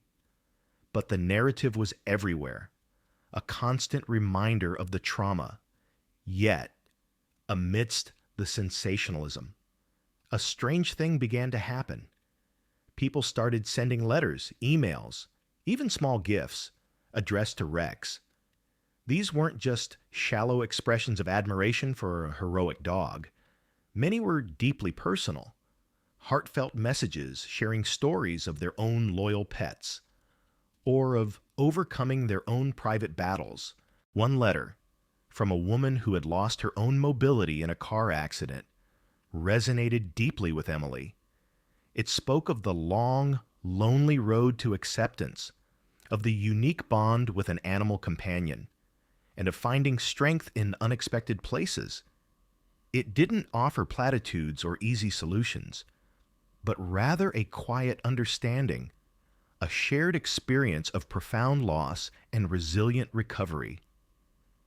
Emily started to read these messages to Rex, finding a strange comfort in the shared human connection, ironically facilitated by her dog's newfound fame. Meanwhile, Robert's legal process began. He was formally charged with aggravated assault, a serious felony given Emily's vulnerability and the potential for grave harm. He was held without bail, deemed a flight risk and a danger to his daughter. His lawyer, a stern, no-nonsense public defender, advised him to plead not guilty, arguing temporary insanity or extreme emotional distress. But Robert refused, in his jail cell, stripped of all pretense. Robert found a strange kind of clarity. The confession he had given to Detective Evans had been a painful but necessary purge. For the first time in years, he wasn't consumed by the desperate need to fix Emily, or to alleviate his own guilt through grand, misguided gestures. He was simply consumed by the raw, unvarnished truth of his actions. He replayed the scene at the pond relentlessly, seeing Emily's terror, his own insane desperation, and then Rex's powerful, selfless leap.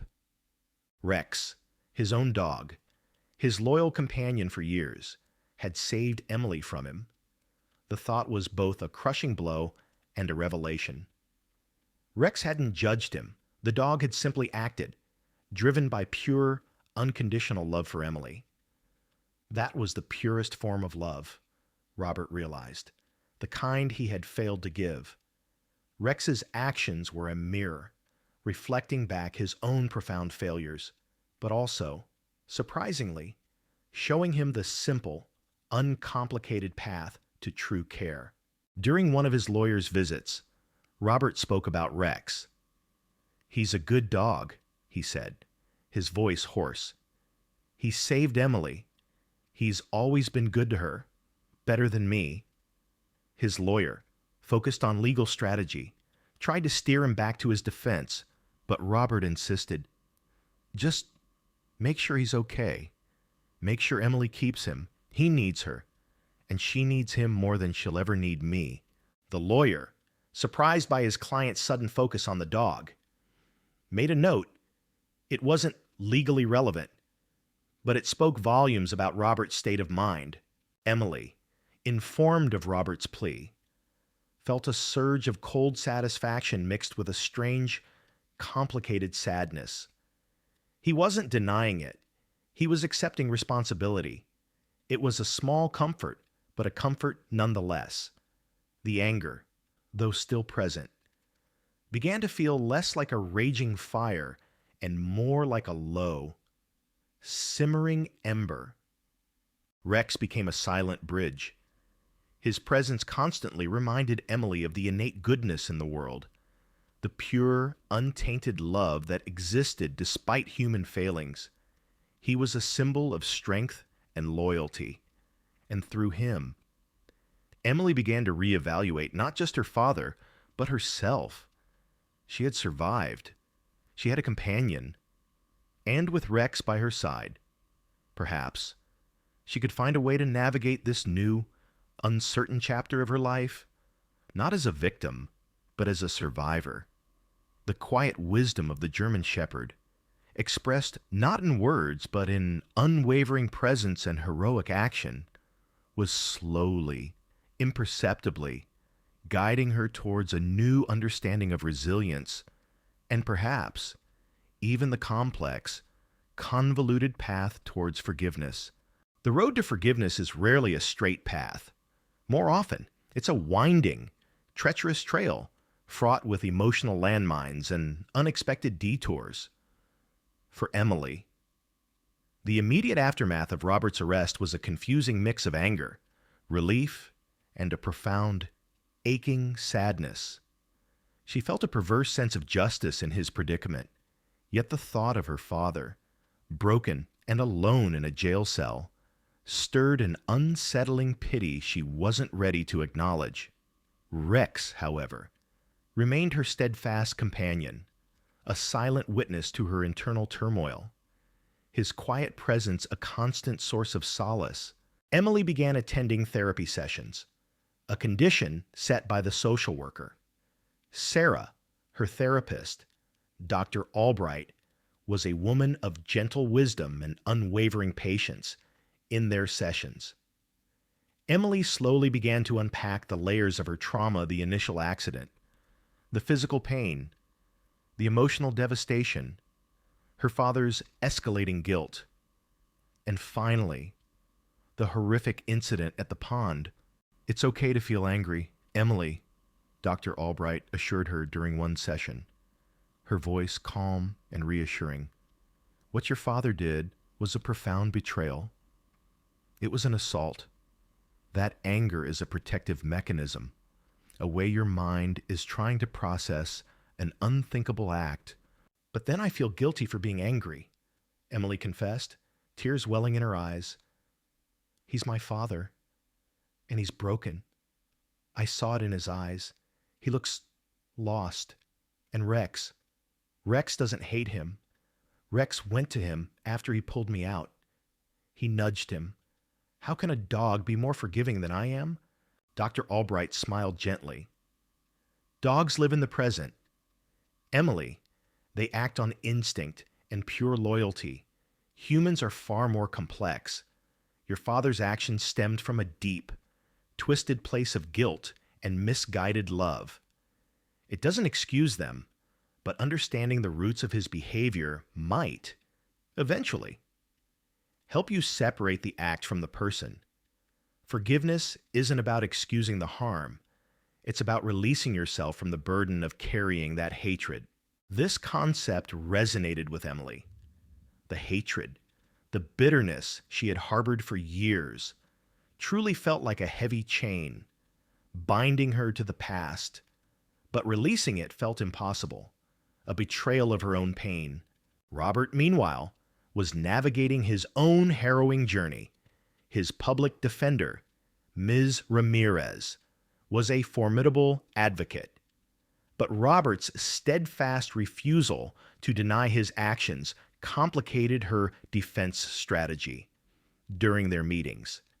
He spoke not of legal loopholes or mitigating circumstances, but of his profound regret and his hope for Emily's recovery, even if it meant his own prolonged suffering. "I just want Emily to know that I'm truly sorry," he told Ms. Ramirez during one visit.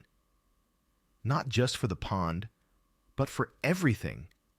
For not seeing her, for trying to fix her instead of just loving her."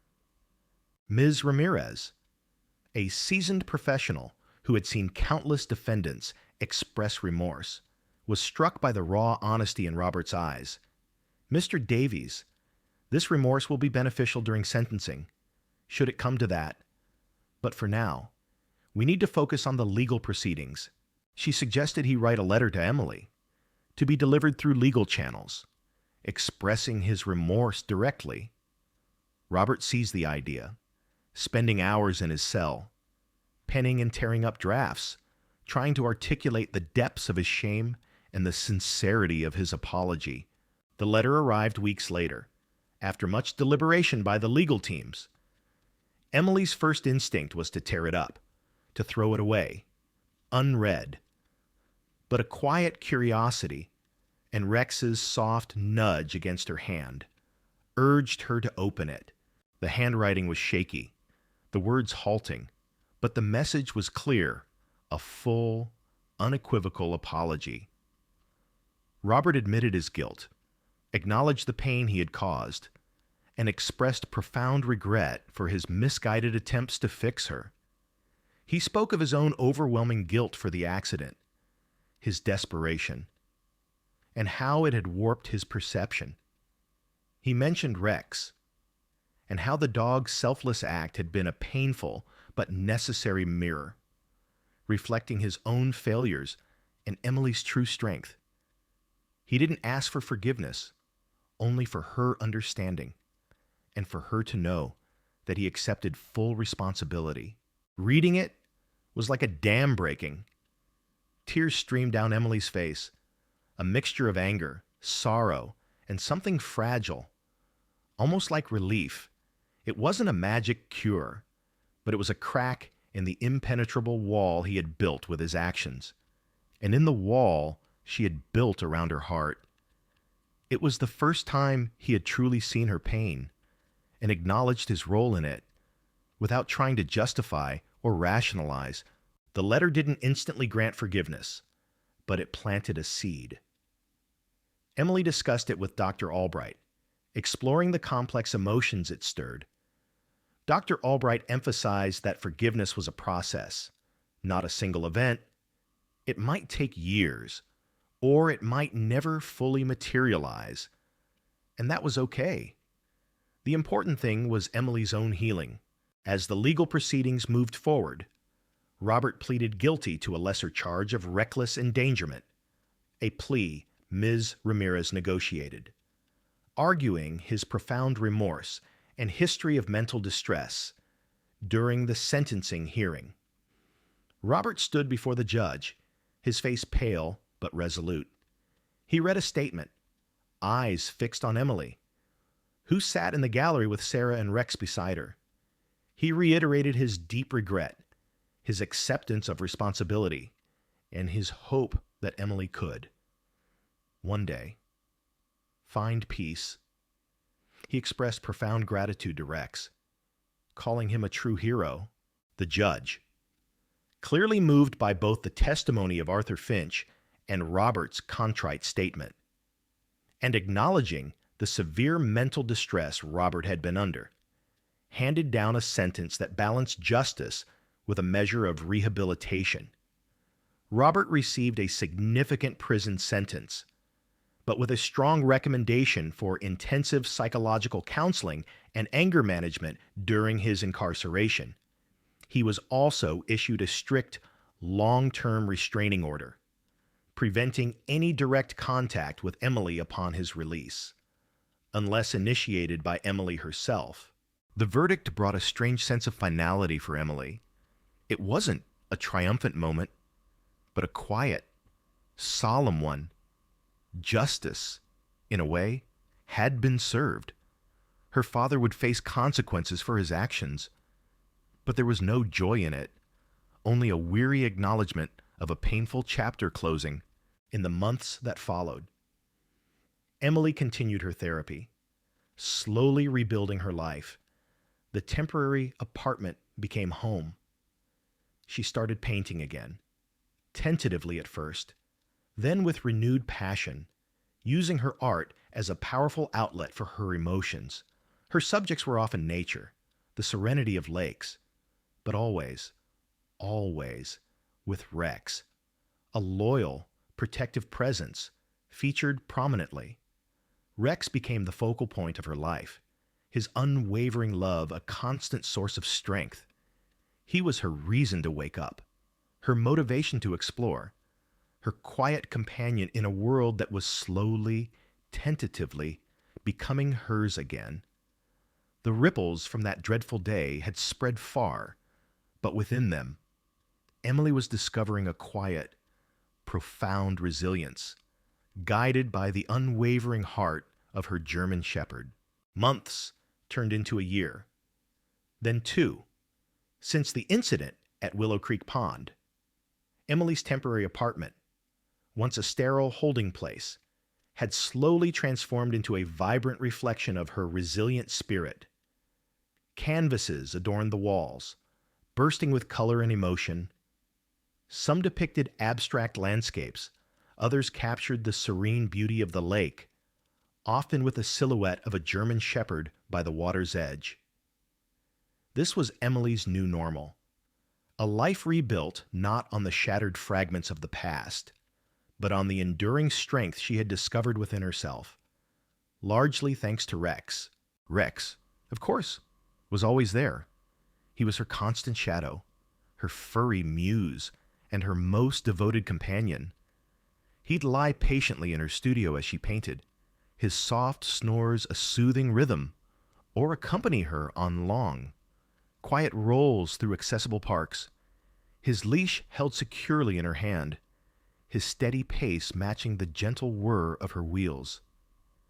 Their bond had deepened into something profound and telepathic, a silent language of understanding and unconditional love.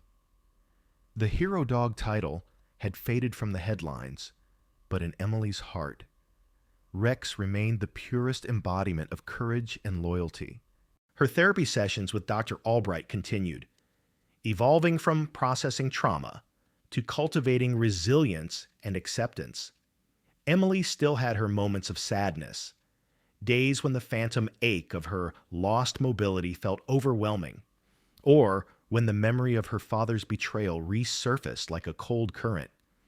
But these moments were fewer, shorter, and less consuming. She was learning to sit with her emotions, to acknowledge them without letting them define her. One significant shift was her perspective on Robert. The raw anger had largely dissipated, replaced by a complex tapestry of lingering hurt, understanding, and a strange, almost detached pity. Dr. Albright had helped her see Robert not just as an aggressor, but as a deeply flawed, guilt-ridden man who had lashed out in his own profound despair. It didn't excuse his actions, but it allowed Emily to release herself from the suffocating grip of pure hatred. Robert, serving his sentence, continued his own journey of introspection and rehabilitation. He was diligent in his mandated therapy sessions, finally confronting the deep-seated guilt and control issues that had led to his catastrophic breakdown.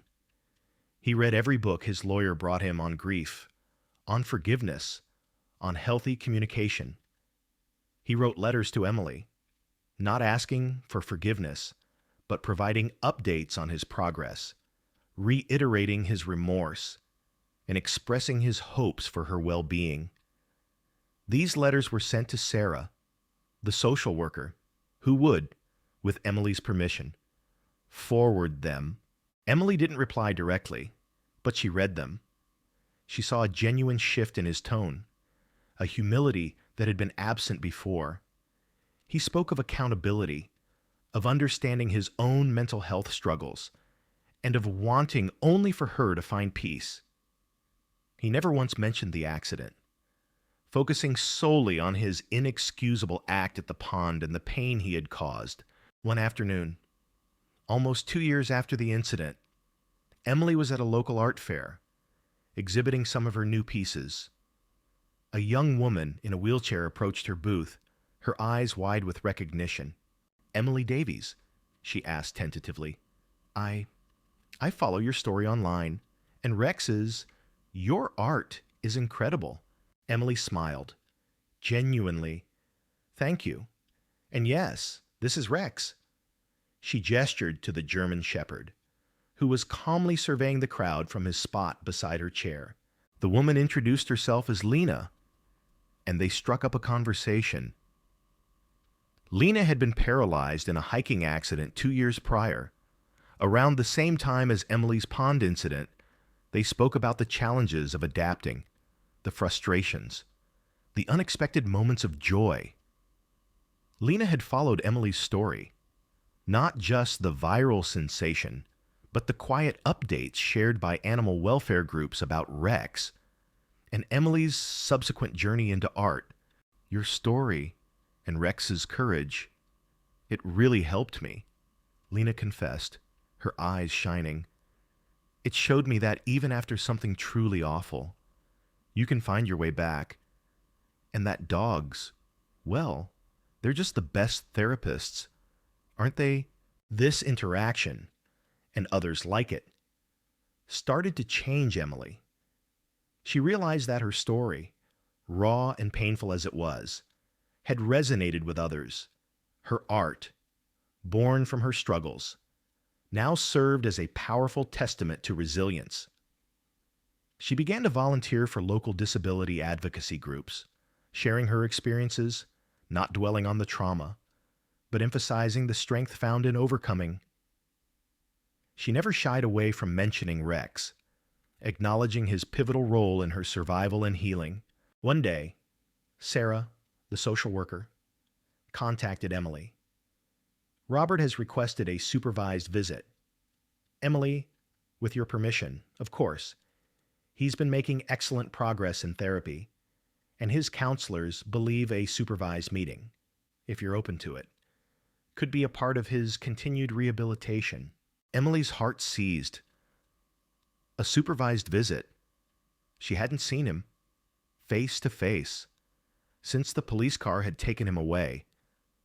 Her first instinct was a visceral no. But then she thought of Dr. Albright's words about releasing the burden of anger. She thought of Robert's letters, of his genuine remorse. And she thought of Rex, who had shown her true, unconditional love. I'll consider it, she told Sarah. She spent days wrestling with the decision. She talked to Dr. Albright, who supported her, whatever her choice. She talked to Rex, running her fingers through his fur, murmuring her fears and doubts. Finally, she made a decision, not for him, but for herself, for her own healing. The meeting took place in a neutral room at the correctional facility, supervised by Sarah and a prison counselor.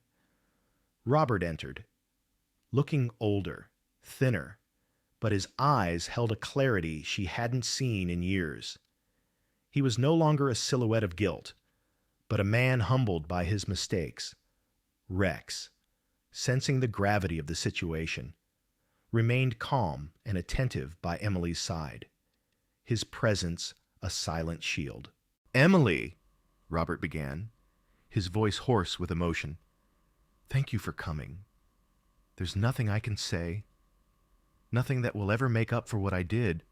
I just wanted to tell you, again, how profoundly sorry I am for that day and for all the years leading up to it, for not seeing you, for trying to control your pain instead of accepting it."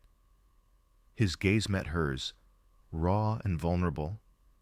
"I love you, Emily, and I always did, even when my love was completely broken and misguided." Emily listened, her own emotions a turbulent mix. The anger was gone, replaced by a quiet ache. She saw the true remorse in his eyes, the man who had been consumed by his own demons, and whose misguided love had led to such a terrible act. Rex, sensing a shift, let out a soft whine, then looked at Robert, his tail giving a slow, tentative wag. Emily's gaze flickered to Rex, then back to Robert. I read your letters, Dad," she said, her voice soft, a little shaky.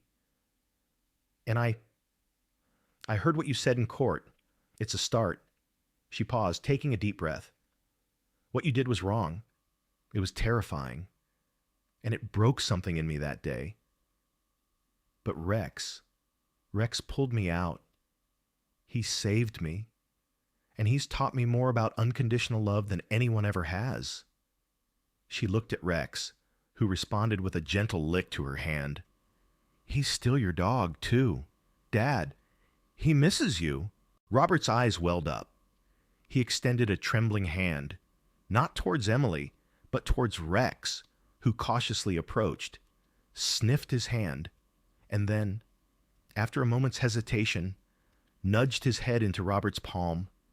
Robert buried his face in Rex's fur, silent sobs shaking his frame. It was a moment of profound, shared pain and a fragile glimmer of shared connection. Emily didn't offer comfort. Not yet, but she didn't recoil either. She watched, a silent observer, as her father found a fleeting solace in the loyalty of the dog they both loved. The deep chasm between them had not vanished, but a fragile, tenuous bridge, built on the unwavering loyalty of a German shepherd, was slowly, tentatively, beginning to form. This wasn't forgiveness, not yet, but it was a step towards understanding, a quiet acknowledgement that healing, for both of them, was possible.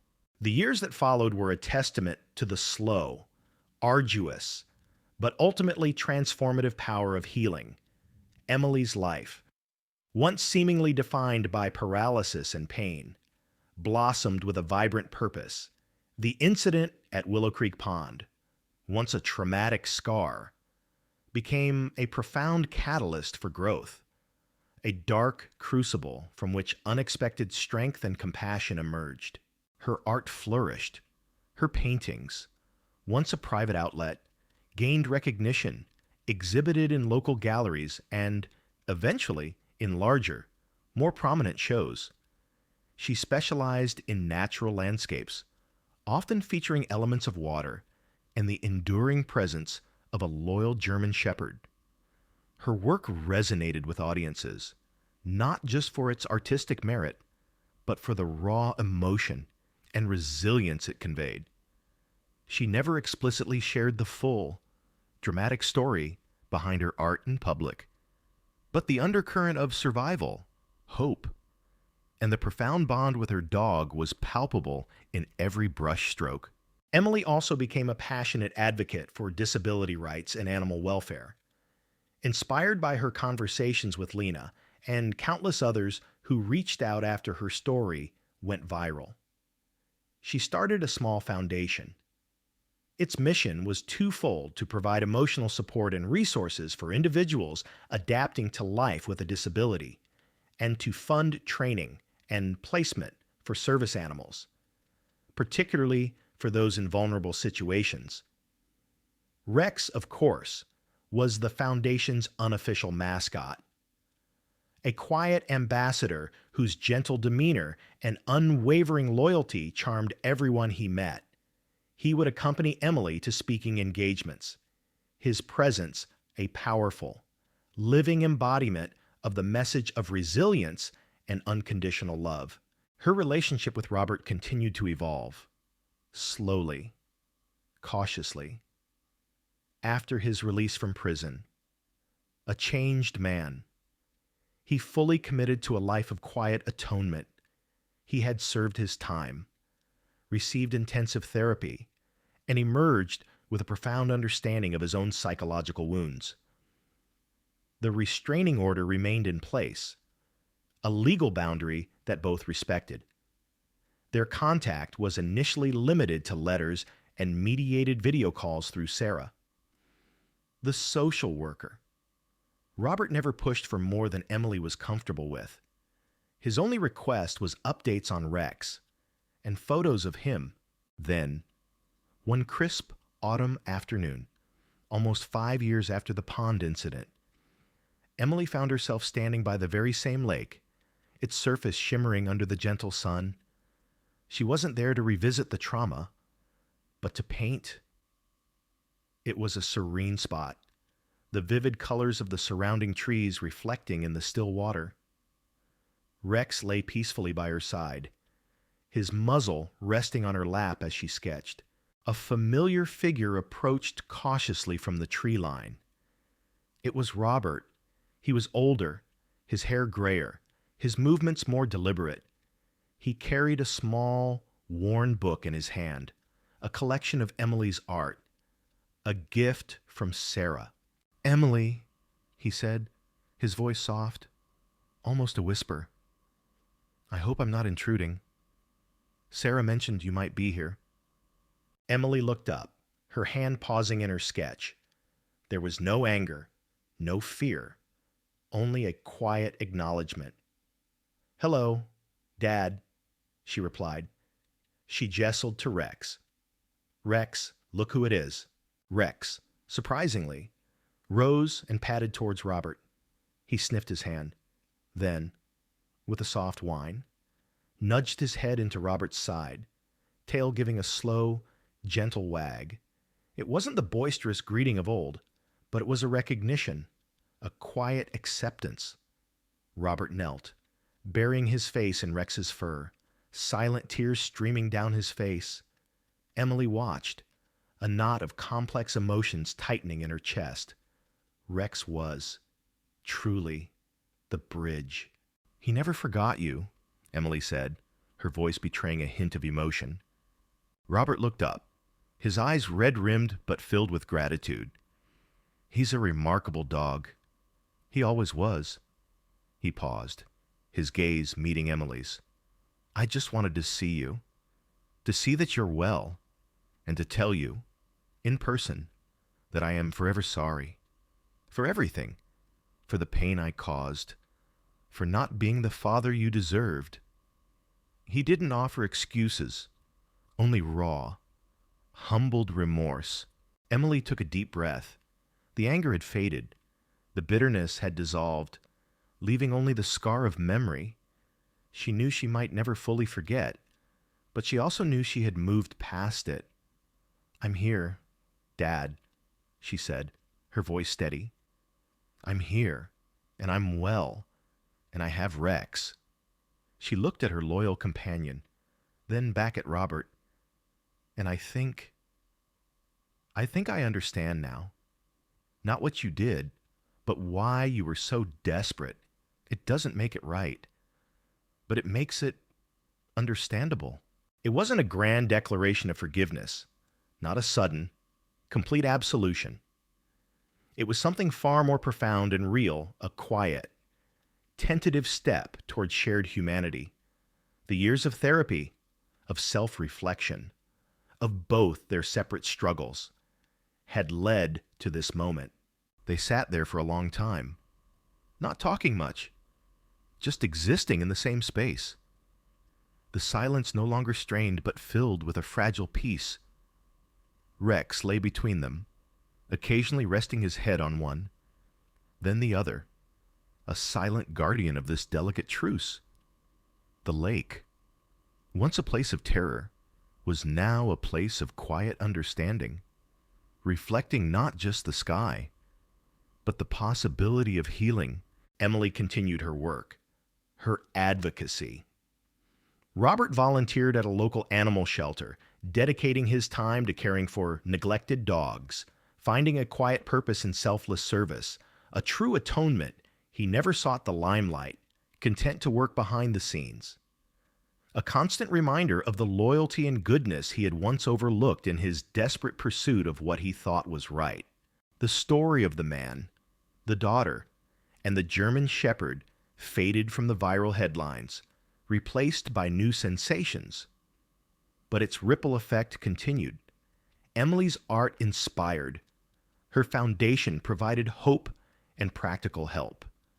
And the core message endured, that even from the depths of betrayal and despair, with the unwavering loyalty of a true friend and the courage to confront one's own pain, justice can find its way, and a broken spirit can heal, finding purpose and profound peace. Emily, once confined, now moved freely, not just in her chair, but in a world opened up by her own resilience and the quiet, enduring love of her heroic German shepherd